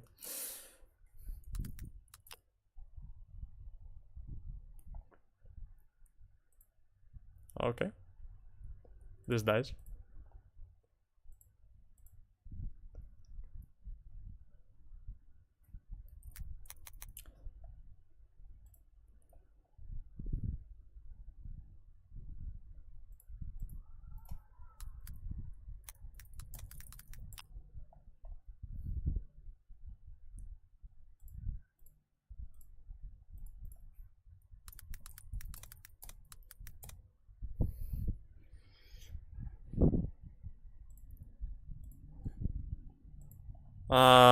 We know a Jokul. We know Jokul. We know 2 Darks and an Earth. Think. I think we asked this, right? He was a nice guy. He could have Paradise. He couldn't. How could he activate Paradise, bro? He didn't have enough level 5s.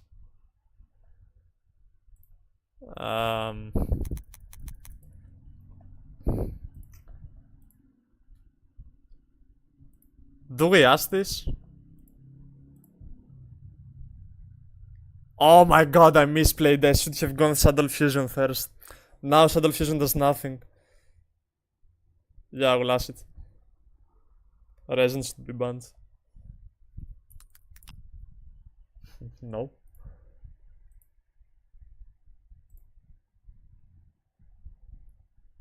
Well, suck.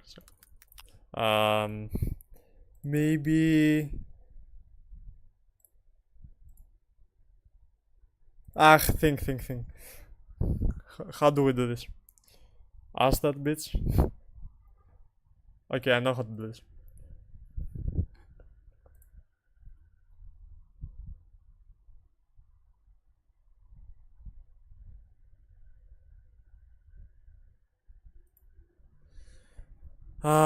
We do a bit of new link. We do mule. I really want to do this, but I have the feeling that I will do it regardless. So let's grab Fimena. Yes. You put the deck on the binder with raise and band? Bro, come on, you can't say raise and ban. This is not the issue. When a ban list happens, we have to balance the deck, not kill it. Come on.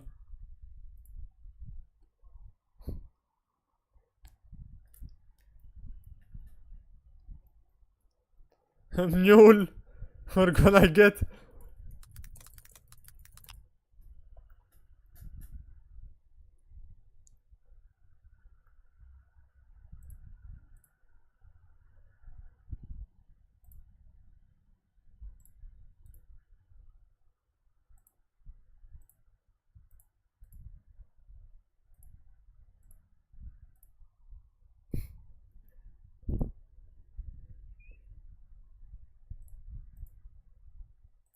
There is a universe where we play all the trap cards. I feel like people sleep on Christian Cannon. I don't think so. Everyone knows that Christian Cannon exists.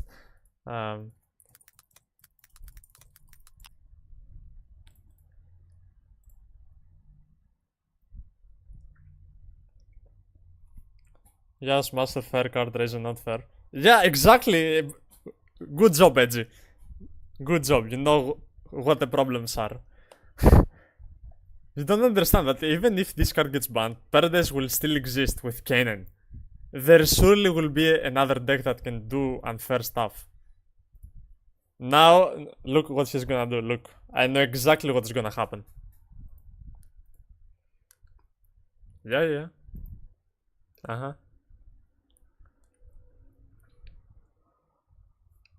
Yeah, that's a bad universe.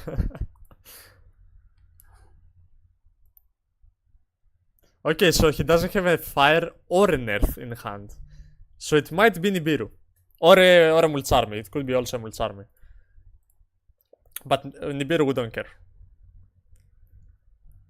Because I know him, he will surely go, yeah, for a cannon just to activate the spell.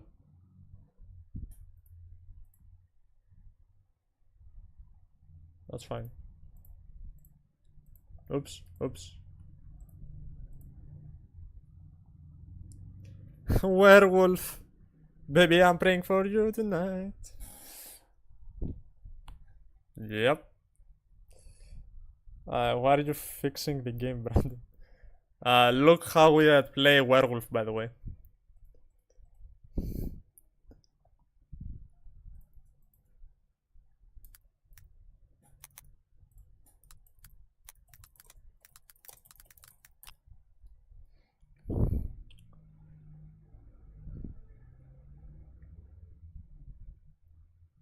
I guess we do this too. Hey, we did it, chat.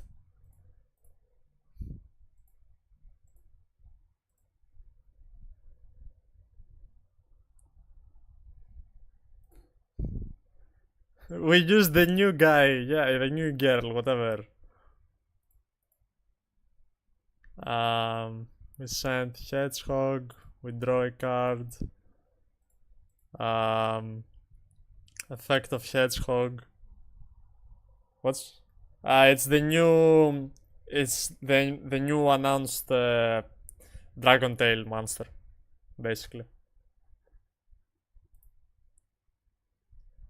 We grab Ariel. By the way.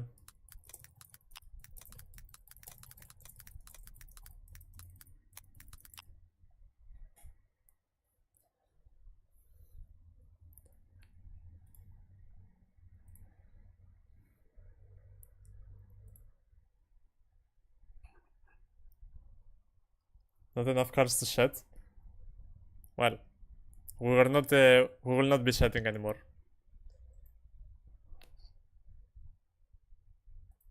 This is this. Aletherian gets summoned. Now we can activate Turgula. We put back this. We grab back the Femena. If at any points he pops our fusion, we can summon this with Pan. This can summon back Mule. We can add back Lucius. Lag. Just fuck up. Why couldn't he have String been good? String is good. It is good. It just needs some testing for you to see it. You will understand. It is good. Constructor. Let's see. Attack. No, Lulu. Let's go. New Lulu is the soul Lulu.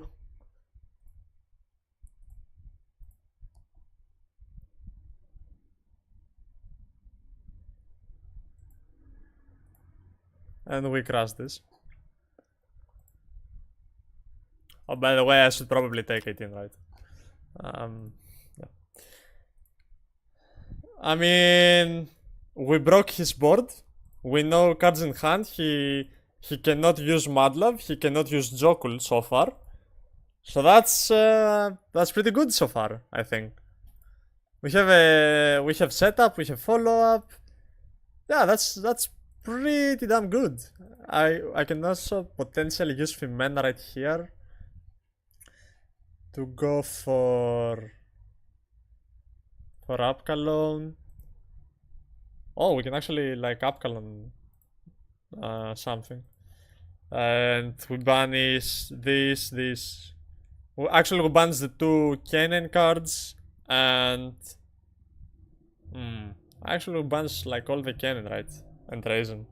Do you have a way to dark summon wind on the opponent's turn? Yeah, if you'd open dark and a Sadol. Like Mule is dark, so you can do that.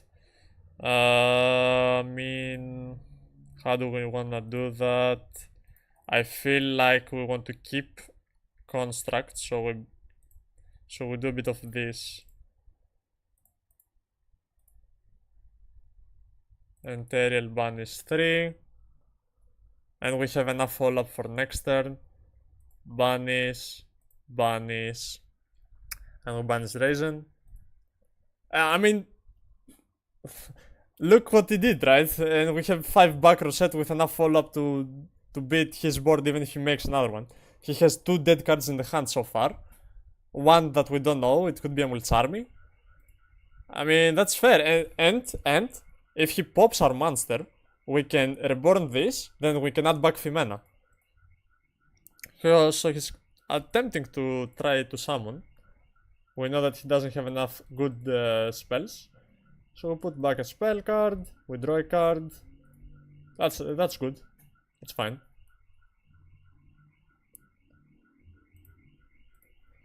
I mean, hey, like the new... Yeah, okay, that does nothing. Okay, cool. That literally does nothing. And even if you add back, it's also okay. Uh-huh. Yep.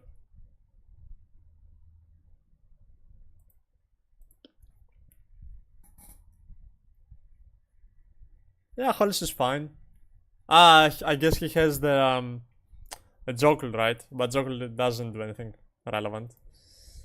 Yeah. Oh, he has another dark. He revealed Madlab accidentally. Wait, what? Huh? What?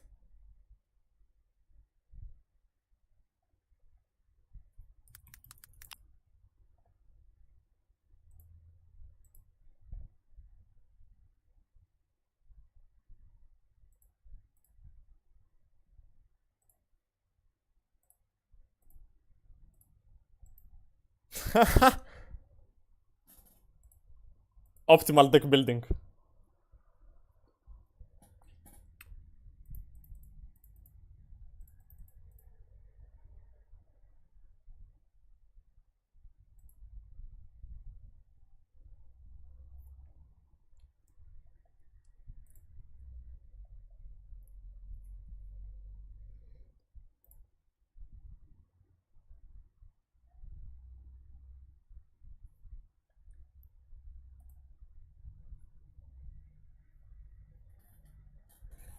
Hmm.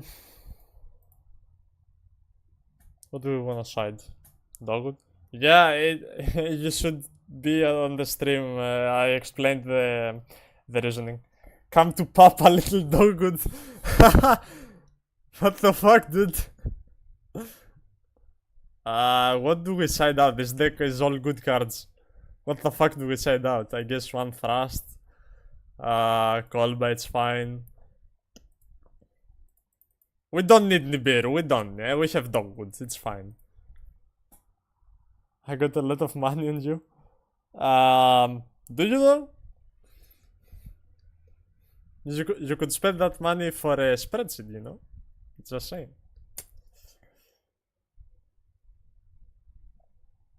Rota!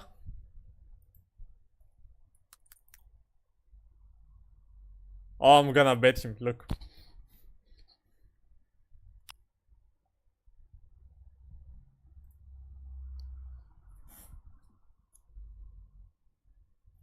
Fuck. That's fine. Well, we didn't bait it, but we can break the board. You could side out new girl. No, man, the point of the video is to see the new girl. And also, we don't side it because we want to make construct. Construct plus new girl is a lot of value. If anything, we could side out one Lucius or something. Never mind, go second. Yeah, it's going second.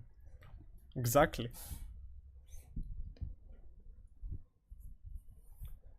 Burger. He got the burging. He has Holy Shoe Burger, so he has another dark. Yeah. Oh my god.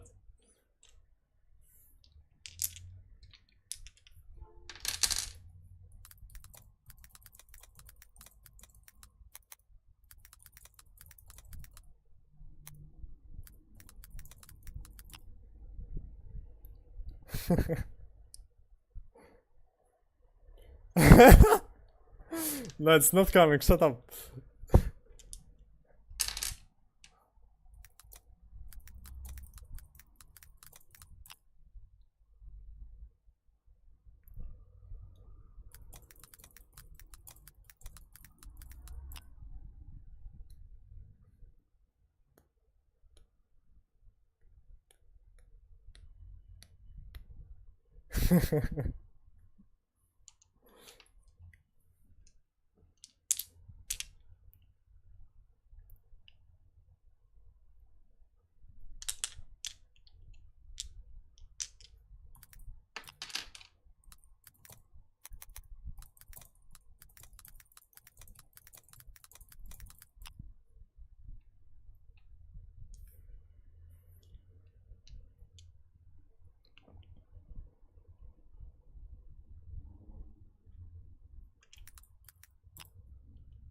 See, I teach my people how to actually play Yu-Gi-Oh. Well, not Vanquishal because it's a piece of trash, but it's fine. So cool. They say the goal of teaching is for the student to surpass the teacher. Well, I'm teaching him Dragon Tail, not Vanquishal.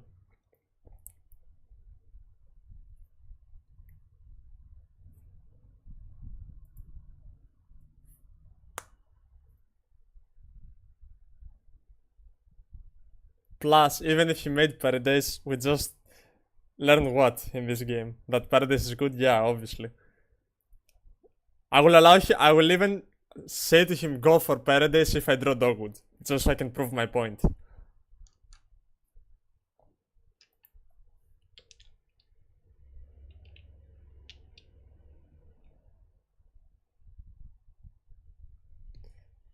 He's teaching you all about Smasher? Nah, I already thought about Smasher from a different dude. I already experienced the nightmare, don't worry about it.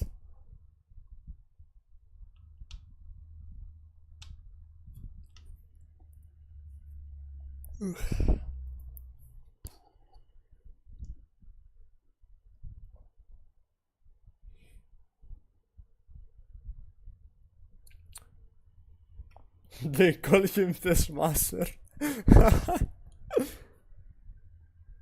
We need 2 more matches for Paradise.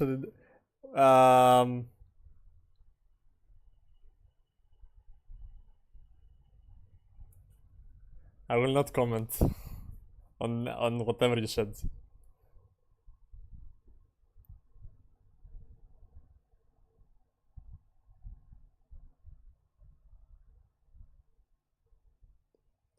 Also, why he does full combat, I don't check anything. Let me check if Tier 0 Games responded.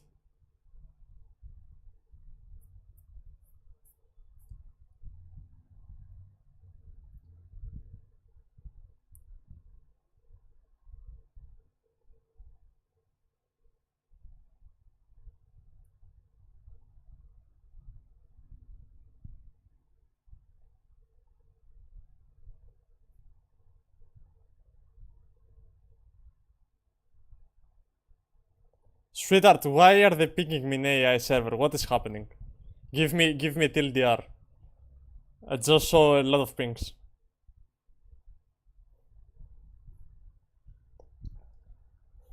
You can try a dogwood and then play normal hunt with the opponent to try to paradise and you have dogwood. Yeah, we can. 10 more cards to be revealed in Dark Side of Dimensions, yeah. I mean, Dark Doom of Dimensions. Dark Side of Dimensions was ages ago. I'd much rather win with 2 much smasher than 3 much smasher. Is it worth getting another material, you know?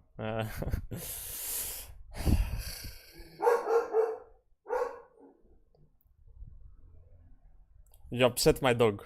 That's what I'm gonna say.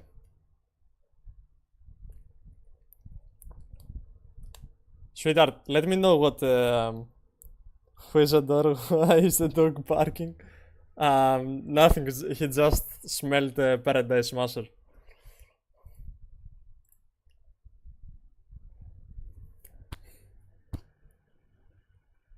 Bro, like the other day, the delivery guy came and I didn't order anything. So when the bell rang, I thought it was my mother or something. So I opened the door and then I left, and I hear my dog barking.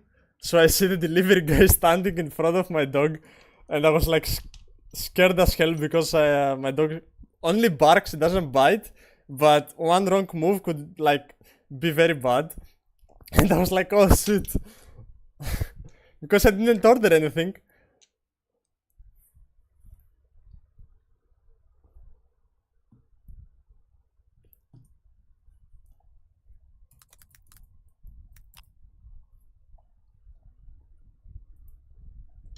And one evenly can break this whole field apart. Like, what species is your dog? He's half collie and I feel like half Labrador. Yeah. Evenly. Oh! I'm so good at this game.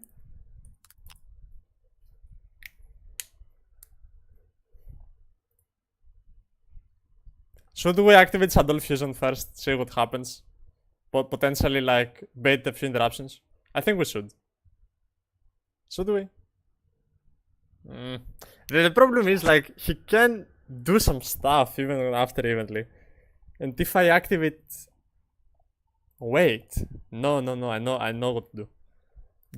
I know what to do. Trust in the process.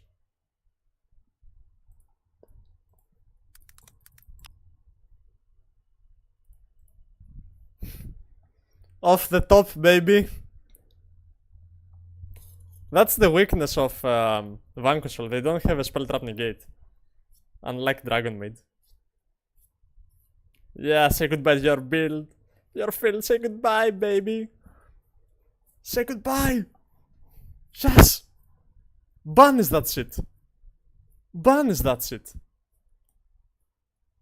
Alright.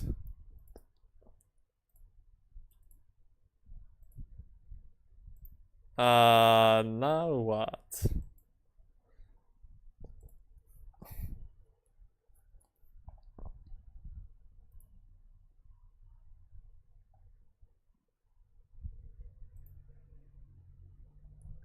Fimena.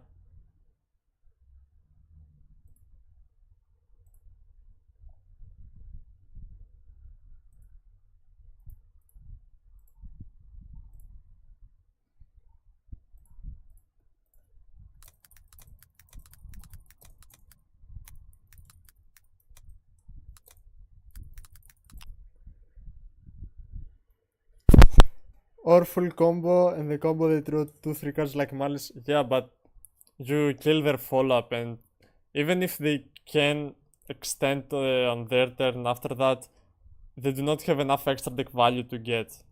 And you like start playing with 4 or 5 cards against a single pop. That's why I think Sprite was the most balanced best deck. Yeah. Along with Tia, right?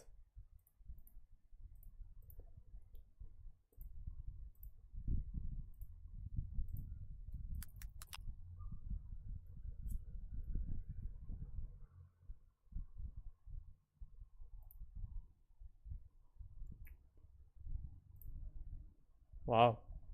I'm gonna force everything.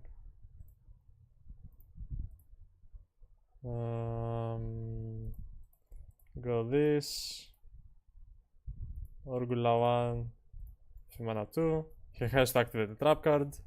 The trap card will most likely trigger some stuff. So now we will activate Triple Tactics Talent. We still have Ketu to Fusion Summon, by the way. Muriki's 8 tier for breakfast with Sprite. Well, not my tier. Okay, that was sounded cocky, but yeah, realistically, tier was just too good at the time.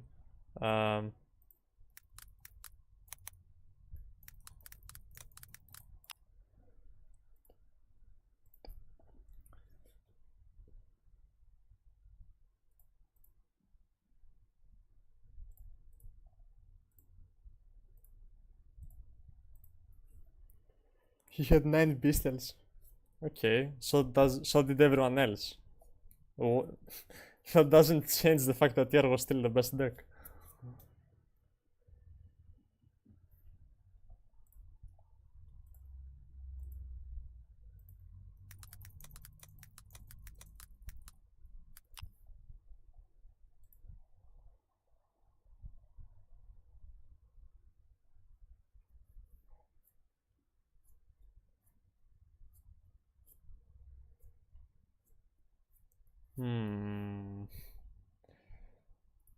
This is kinda tough, to be honest with you.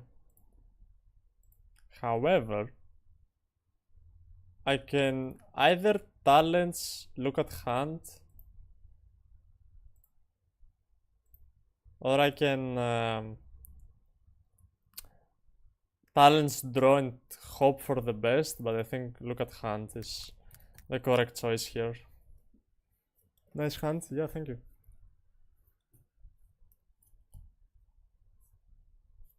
I mean, he has to chain Izuna and stuff.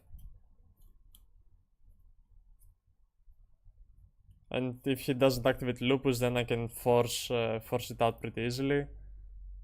And now I take his fire as well, or Holy Shoe.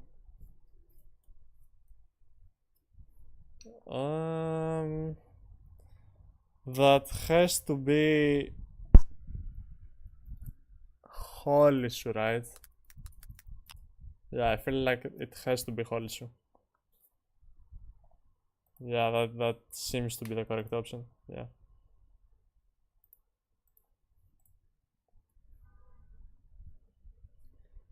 Other than Vanquishal with Paradise, a trap that specials would be great but unlikely to happen. No, but it's gonna happen with a spell. I think we will get a spell that either adds or specials from the graveyard and then fusions, or if Konami really wants to give this deck good support, a spell that summons from the deck and then fusions.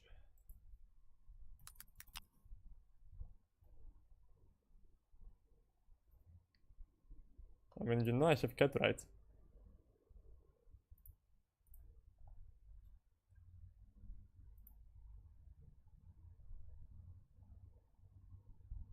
Unfortunately I cannot do that now, but I will add Pan. Then I will use Pan Fimena for probably Mysterion or Sacramentum. Secretarian. Yeah, Secretarian is fine.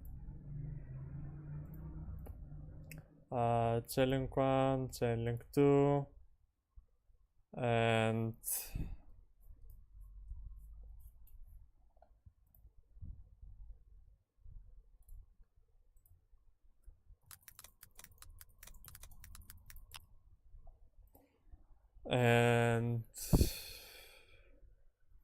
is there a word that it's better to run breakers instead of hand traps? Yes, when the Paradise gets banned.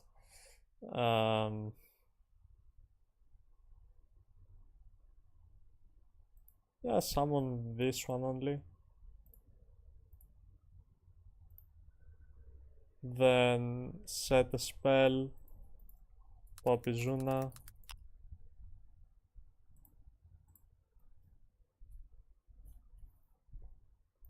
Res. Okay, that's a dragon.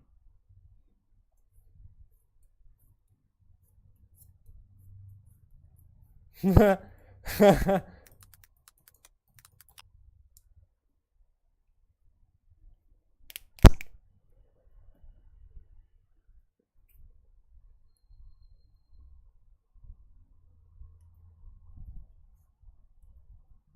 was hoping that he would activate Lupus before I do anything else, so I could activate this, but unfortunately he didn't.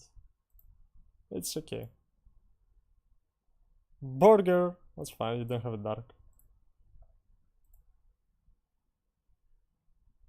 I mean, yeah, you can inflict 500, whatever it's called.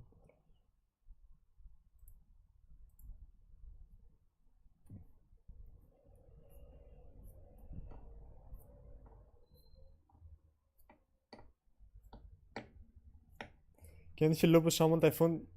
He could if he didn't activate. Actually, okay, I know what he's gonna do. So he's gonna activate Burger, reveal, and then summon the Jialong and summon Lupus and Texis. That's what he's gonna do.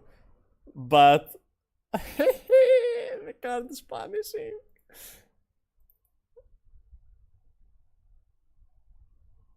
Wi-Fi, come on. Yeah.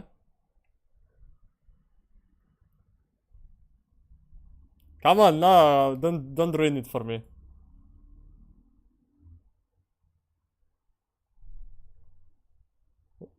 It's the only win condition.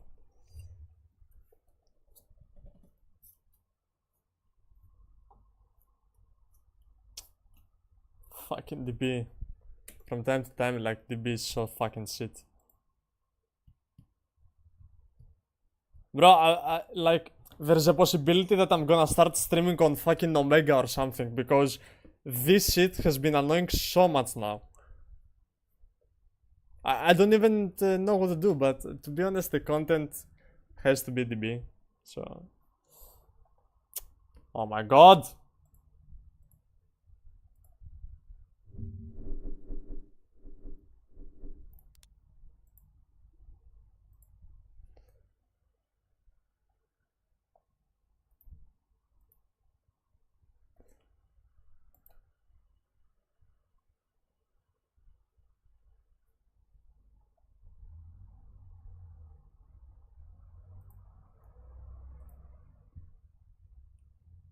Is it everyone? Does anyone have a problem with DB, or is it just me?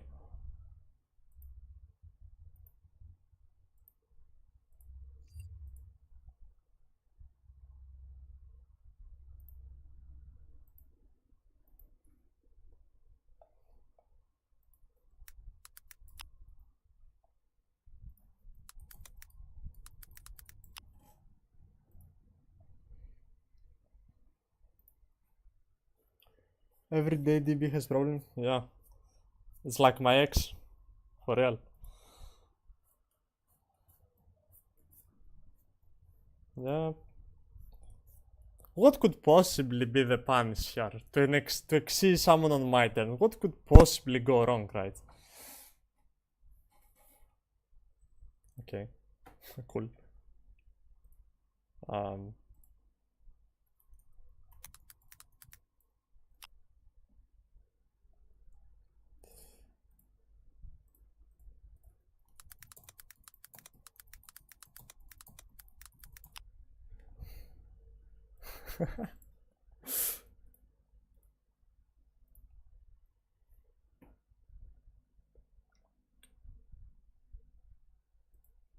So we do this, and I think we do that. And we summon Napkalone. Chain 1, chain 2, chain 3 on Burger, chain 4, chain 5 on Valon. I will banish this, I will banish that, and I will banish, I guess, whatever at this point. Banish Lantern. Summon the Altherion. Draw a card. Oh, Pog! Pop the flame. Yeah. We knew that would happen. Unfortunately, I am locked into fusions, but I think I have a high possibility that I can win this.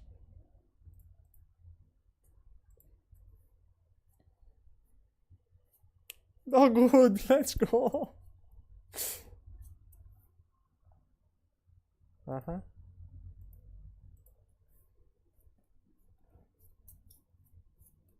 We could potentially summon.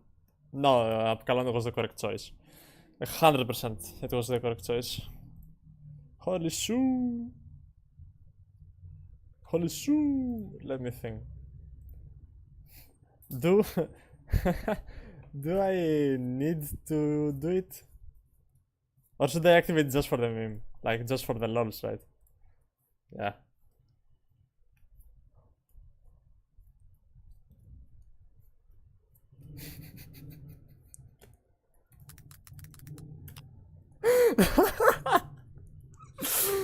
Sorry, man. I'm so sorry. I'm so sorry.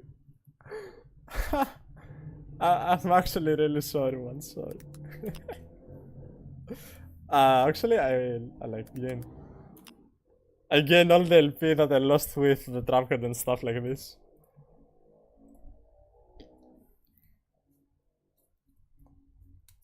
Oh, I get 0, right?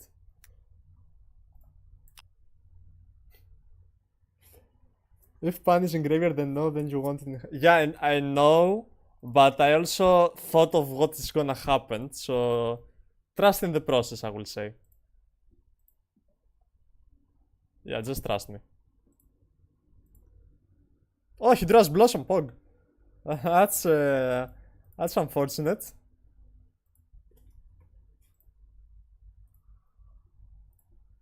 But I think I will beat this Blossom right now, right?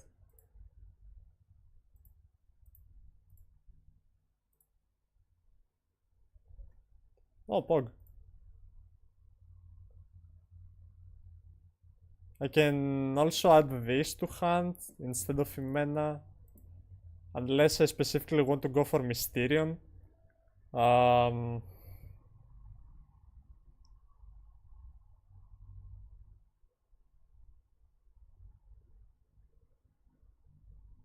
don't have another dark.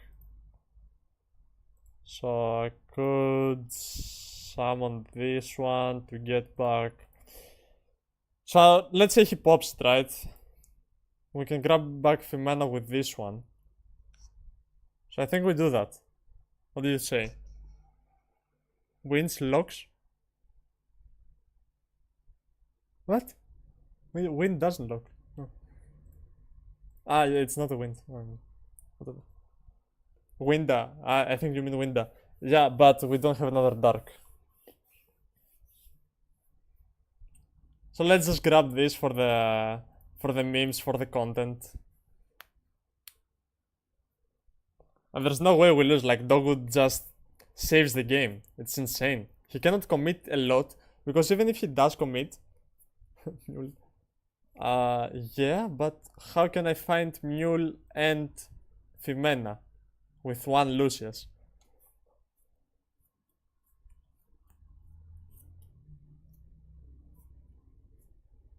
Was in grave? Yeah, okay. Mule summons only Dragon Tail Fusion if you read it. I would love it to summon anything, but it's not that good. Come on.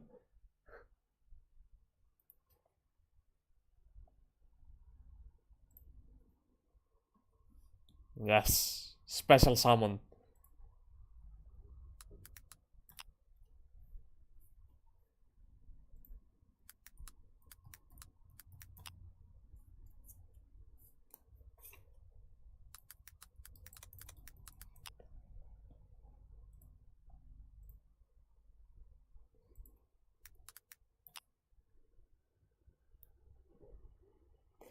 Do you have some option to win on time except Dogwood feels like the duel against most of the deck will be long? I don't think the duels will be long. I think that like in Kongs, I was one of the only people that never went to time.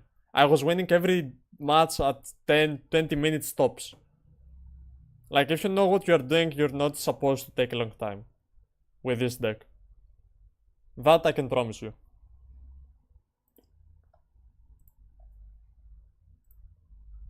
Oops.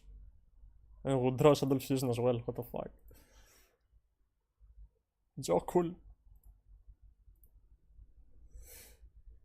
Dragontail plays fast? Yeah, Dragontail plays fast indeed. If you know what you're doing, you are always gonna do what you want to do.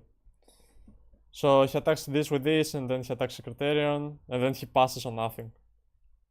Thanks to Dogwood, to be honest. He could potentially Zeus.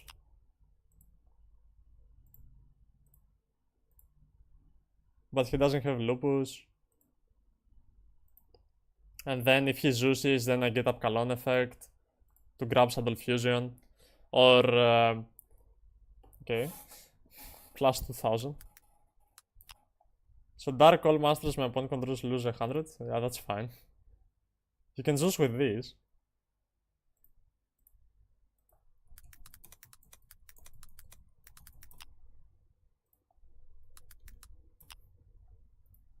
See, like, this dog would, like, bought an extra turn for sure.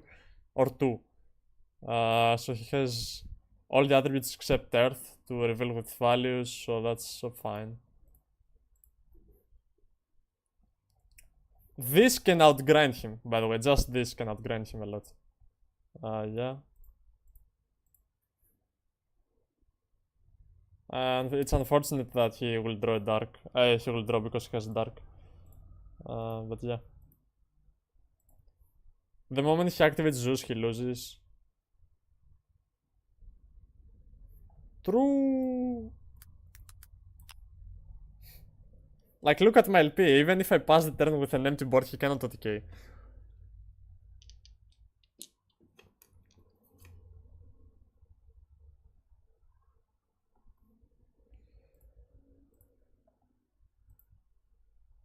What the hell? SP? That's a bit unlucky. He knows. Bro, stop being in the stream.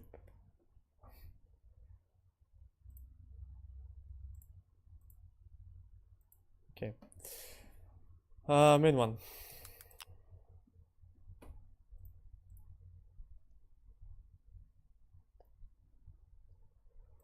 Activate cut. Yep, he has to ask that. That's fair.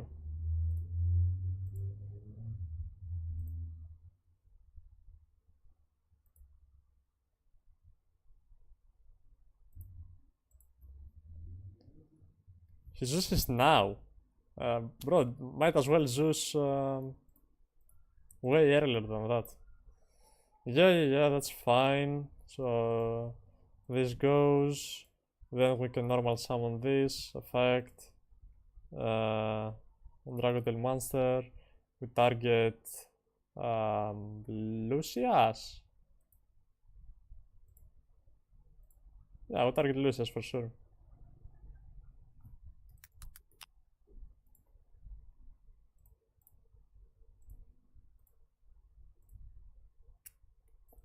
And from there it's just...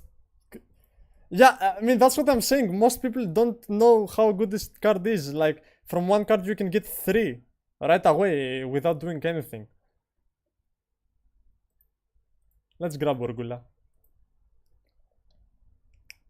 Then with Humana, we will grab... we can go for an Altherian for 1. 1, 2, 3.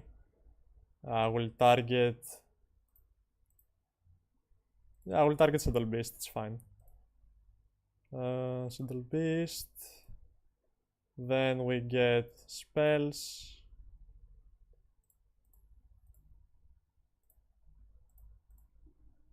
Then this will give us back Femena. Then we will activate, which is Rahu, this one. Um,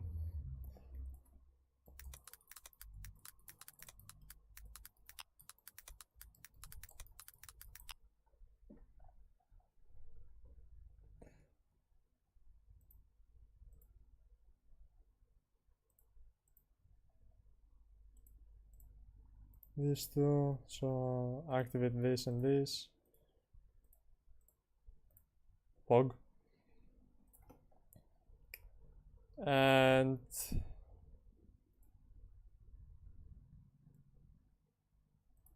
there was a universe where I could have gone for game. But it's fine, right? There's no way he cannot grind this.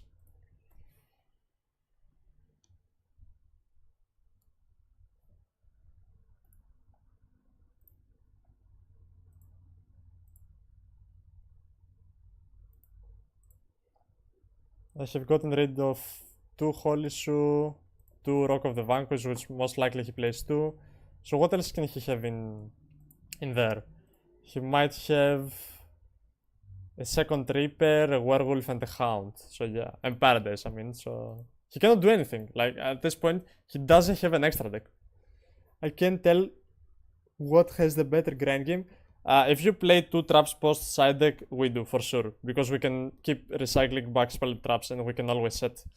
Right now it's not in our favor because I sided out the other trap card. I could probably play Stink going second against Vanquishal just for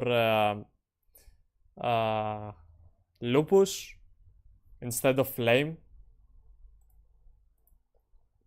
But yeah, next turn we'll win for sure. He doesn't have anything to do.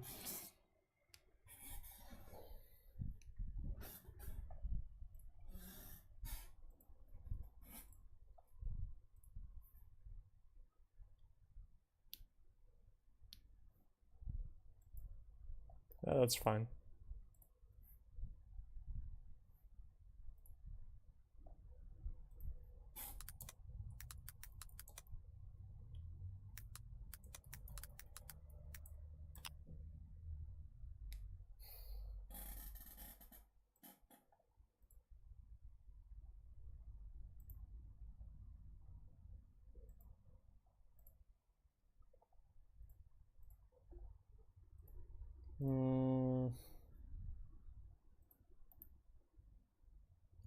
I can also go for like a second Maltherion into Spooky Dogwood and then... That's fine. That is fine.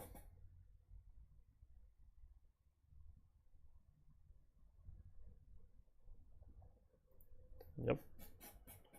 I was going to ask what you think about the trap card. It's fine. It's good. It's good into a lot of matchups, but as long as Cannon is the best deck, you have to play Horn.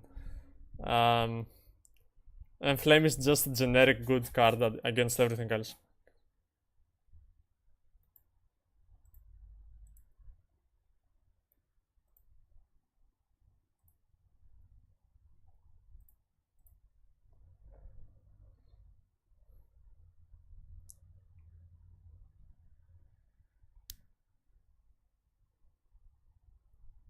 Okay.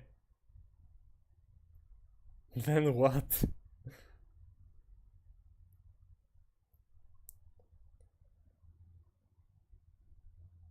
Cool.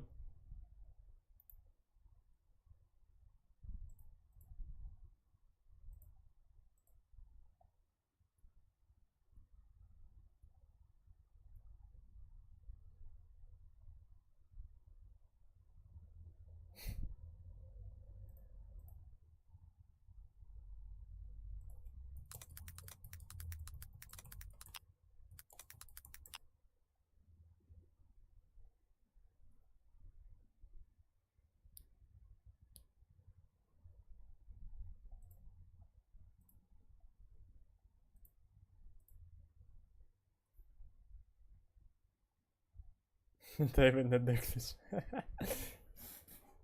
Yeah, I was thinking of recycling the Dogwood as well, just to piss him off, but yeah. This doesn't even have 3 rock. I mean, no list does.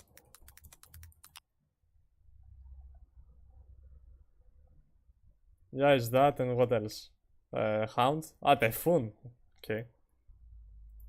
Well, yeah. Alright, let's have a session with Edgy and Kemi.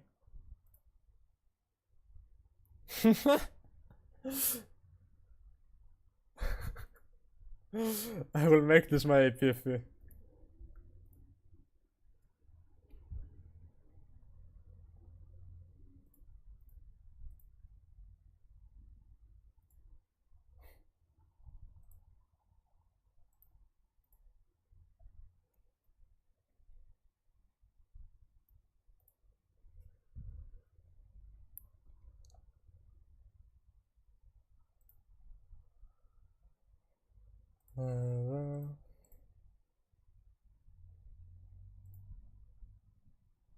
What the fuck, bro? Let me. Okay, I will do it later. Um,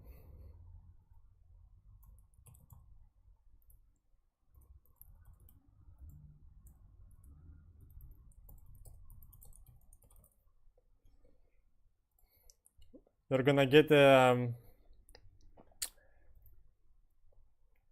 bit of what's it called inside view of the masterclass right now.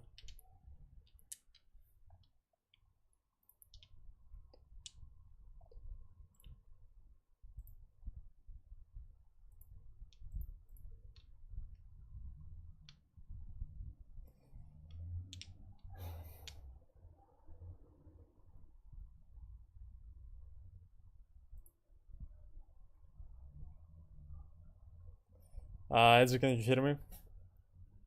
Yeah, I can hear you. Can you hear me? Yeah, yeah. Is my mic clear or? Yeah, it's fine, it's fine. Alright. Let's wait for like 5 minutes until Edu comes. And I will keep Okay. you updated to what the theory was for Dogwood. So Yes. basically, I thought of a way of beating Paradise. Instead of trying to play awkward hand traps, which are not good in other matchups, I thought of playing like 6 Mulch armies going second with Shadows and have a Dogwood in the side deck. So when you play against the Vanquishal player, what you do is shotgun basically the Charms and Dogwood, and if they decide to play, you get a lot of life points, so they cannot kill you, even with Paradise. And you draw a lot of cards, so you don't lose the advantage of discarding 2 basically. And if they activate Paradise, you pass the turn, they cannot kill you. And if they don't make Paradise, you just evenly do what I did basically on the video, on the stream. I got you. That's when I saw that, I was like, that's actually really funny. And even if they don't commit to it, what you can do is you can just keep recycling If it. they don't commit to it, it's basically like a good hand trap because they stop their turn. What more can you ask from a hand trap, right? It either stops your turn or it gives you a lot of advantage. That's really cool. When I looked at the Dragon Maid list on the spreadsheet, I saw you wasn't playing Tidian. Yeah, Do you I not play changed. Tidian? Not anymore. No, I changed my list. I updated it, and I think it's much better now. Okay. Because yeah, I can share my screen real quick. I remember one of the lines that you were going into. I think it like you had Tidian as a part of the combos, so I did add it in, but I just took it out. Yeah, the one card chamber head tiding, but Yeah. you don't want to break. I tried to remove all the bricks basically. Okay. So it is just the 43 list, right? Yeah. And what in the side deck would you Actually, move out this is for? not my list. This was my tournaments list, right? It's not my current list. Oh, we're Okay. leaking the spreadsheet. Oh. No, not. They couldn't say anything. Don't worry.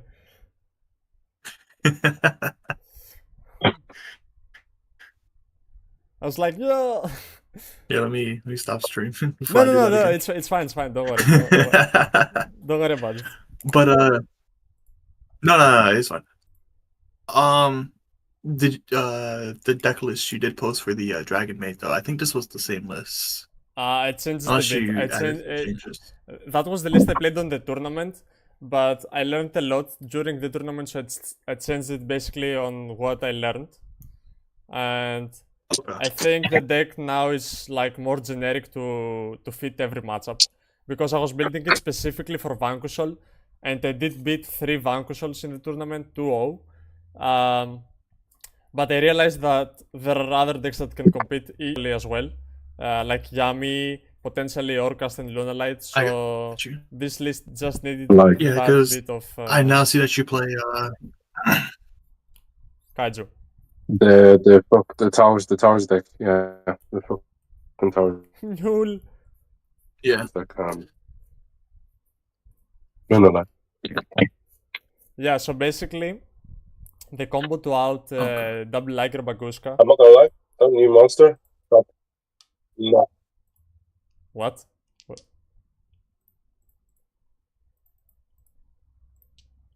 I said the new monster is crazy. That new level 2. Yeah, I know, but many people don't. Like, they look at it and they say, "Oh, bro, it's trash. It's not good," but it gives you infinite grand game. You can always keep bouncing it back and reborn Null or Lucius, and then you have infinite grand game. Yeah, because I thought it was bounce another card. But I didn't even think it bounced itself. That I was just like, yeah, after that I was like, yeah, I'm fucking tired of this game, man. So Crazy is this like a 3-card combo or? No, it's Well, like it's basically it's an extender. It's a basically extender. 20 half, because all you need is a kaiju, any spell or Fimena, and a name. It's very Okay. generic. It's not 3-card combo. It's very generic. It is 3-card combo, but it's not as unusual. The only inconsistent part statistically is the kaiju, because it only has 33% chance of seeing it. But all the other stuff of the combo are very easy to see. And if you resolve a Mulcharmy against Lunalight, you let them combo. This is what I learned. Even if you have droll, you don't droll them, you don't do anything. You let them combo, get to your kaiju, and then you will win. I will show you how. Assume your opponent has double Liger Baguska, right? Yep. Which is the best number that they can do. So you kaiju one of them. Okay? You kaiju Yep. one of them. Then you activate Ketu or Rahu, but Ketu is just a bit better going second, so I will just say Rahu. You add either Mule or Pan. It doesn't matter which of them. Pan is just a bit better, but it depends on your hand, right? You summon Alfirion, okay? It goes to defense due to Baguska. Chailing 1 Alfirion, chailing 2 Pan, and chailing 3 the other. If it's Mule, it doesn't matter, right?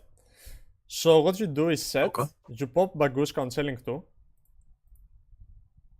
Set like a trap card or whatever. You pop Baguska on chailing 2, and you add back the kaiju and a name. It doesn't matter which one. You kaiju the second Liger and you out their whole field. And then you can play with Rahu full combo into 2 traps and pass. They cannot come back from this. Lunalight cannot come back from this. Wow. Okay. But they shit out their entire engine just to go and get like Yeah, they basically waste everything, and they hope they have a few hand drops. But basically, if you resolve any fusion with any of the 4 dragons, and you can also like add one with Magnamut, and you have 3 Mulcharmis and Porulia to get there. If you resolve any of that, you win the game. It's that simple. If you resolve one card, you win. That's it. They cannot do anything. That's funny. Give me 1 second. I'm coming back.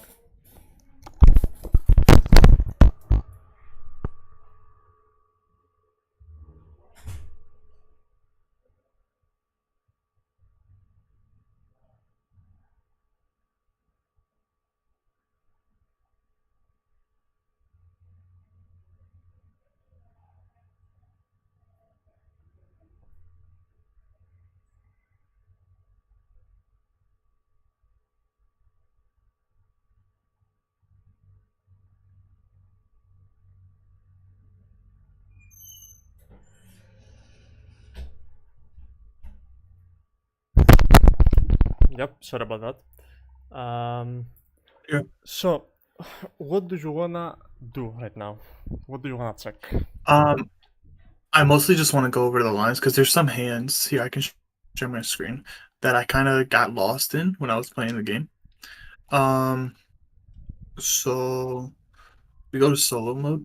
One thing when I was looking at the combos, I saw that you had the Dragon Maid monster plus a name, and the name was like a monster. But in some lines, I have like a Kitu plus a chamber, and later on down the line, you try to resolve Kitu, but I've already done Kitu, so it was just some variants where if I have this in my hand, I get a little lost.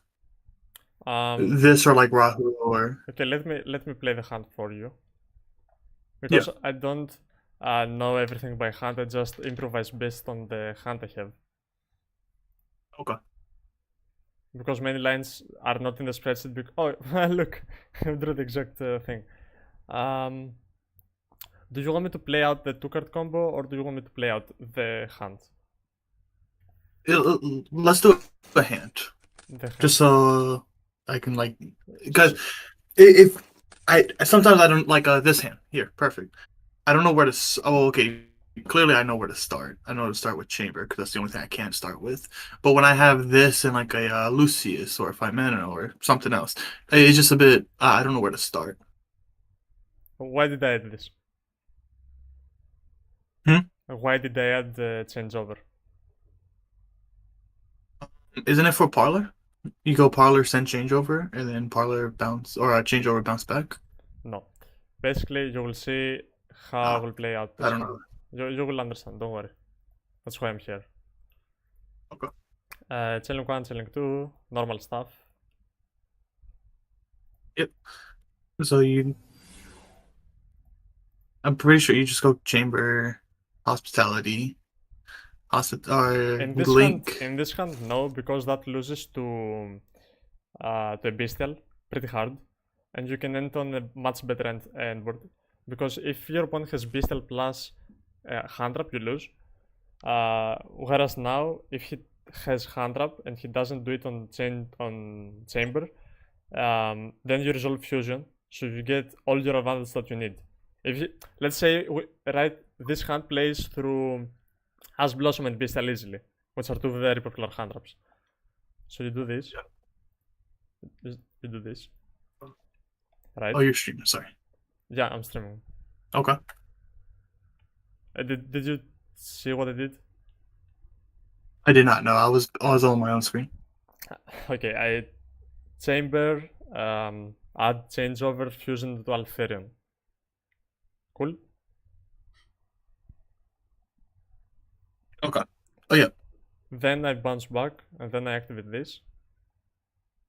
I haven't committed into anything. I haven't played into any hand trap right now. If they want to ask chamber, that's more than fine because I can do full combo later. And basically that gives me an early Omnigate to protect my combo. Cool? Yep. After that, we can activate Ketu to add a name. That's fine, yeah, a name. And then we will activate Rahu. We will send Urgula and Lucius for a Gramiel. We will trigger both and Alferion. Yeah. So far you have played like around Bestial plus Ash Blossom like it's nothing, right?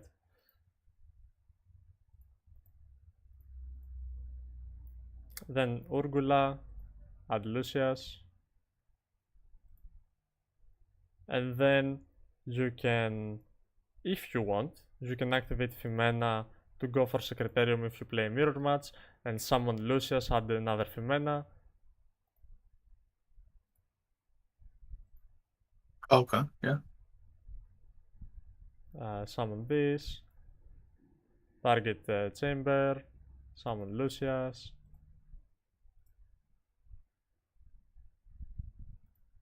Lucius add Phimena. This is basically You're the lagging endboard. a lot. Yeah, I'm lagging a lot, I know. It's DB, it's not my computer. And then you add this, and this is basically what you would end up if you resolved full chamber combo, but now you played around 2 hand traps. So this is pretty typical, like a typical input. This is the endboard. This is what the deck does. Okay.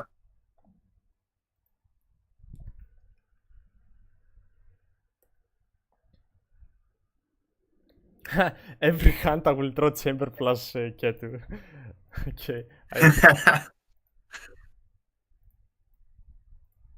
So let me do this combo.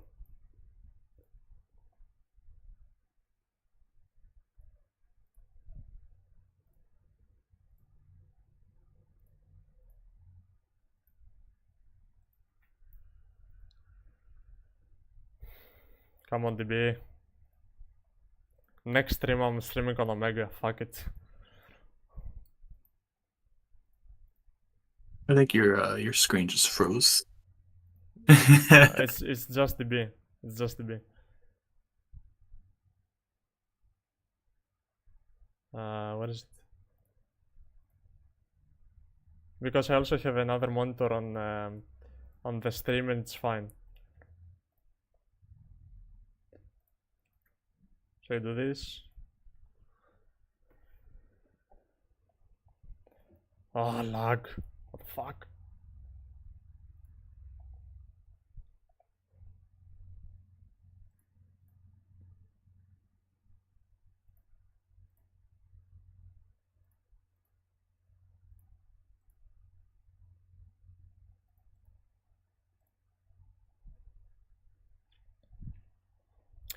If you have another name in hand, any monster in hand, you can add pan, and then you can fusion into the Omni Negate, set Rahu, and resolve Rahu for Althirion. If you don't have, And if like, Mhm. not having a monster here is the definition of unrealistic, because if you don't have a monster, what you will have is this, right? Yeah. So there's no way you don't resolve full Dragon Tail and Chamber combo. I mean Dragon Maid. There's no way. So if you have a monster, what you do is fusion these into Seo to get the Omnigate, and then with Rahu you fusion with the monster. If it's a Dragon Tail, even better. For like a Femena for Althirion, assume it's a hand trap, so you add Femena. If it's not a hand trap, you it depends on what it is, right? If it is Femena, you send Urgula. If it is Urgula, you send Femena. If it's Mule, then you still send Femena, add back Femena, set the trap card. And next turn you summon Filia Rages. Okay. Alright. That makes sense. Okay. If you don't like, If it's not a like monster, though. in the 1 in 100 games where you don't open another monster and you have thrust, well, first of all, if your opponent hand drops you, thrust is live, especially against K9. But Yeah. if, for example, the other 3 cards are, what the fuck, right? It has to be, in order to be unplayable, it has to be double thrust talents and your opponent had 0 hand drops, which at this point you win. And what you are gonna do is fusion someone into Althirion instead, and from there do basically Dragon Tail combo, and instead of summoning Seo on your turn, you summon it on your opponent's.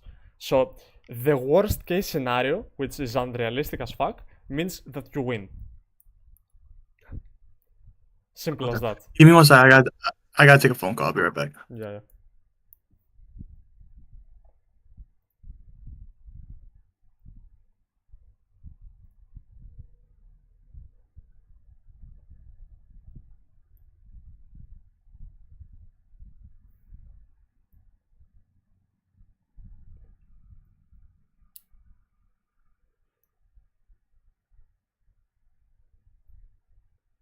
Is that Kanan?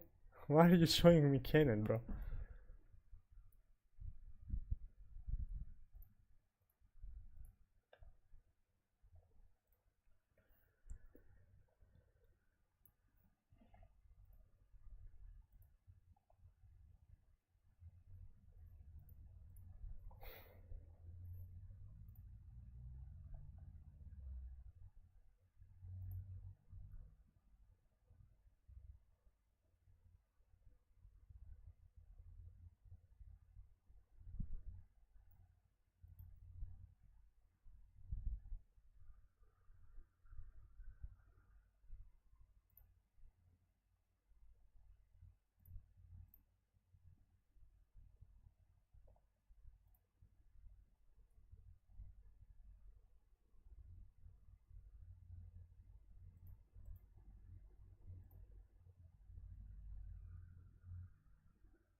Okay, I think I will close the stream right now because we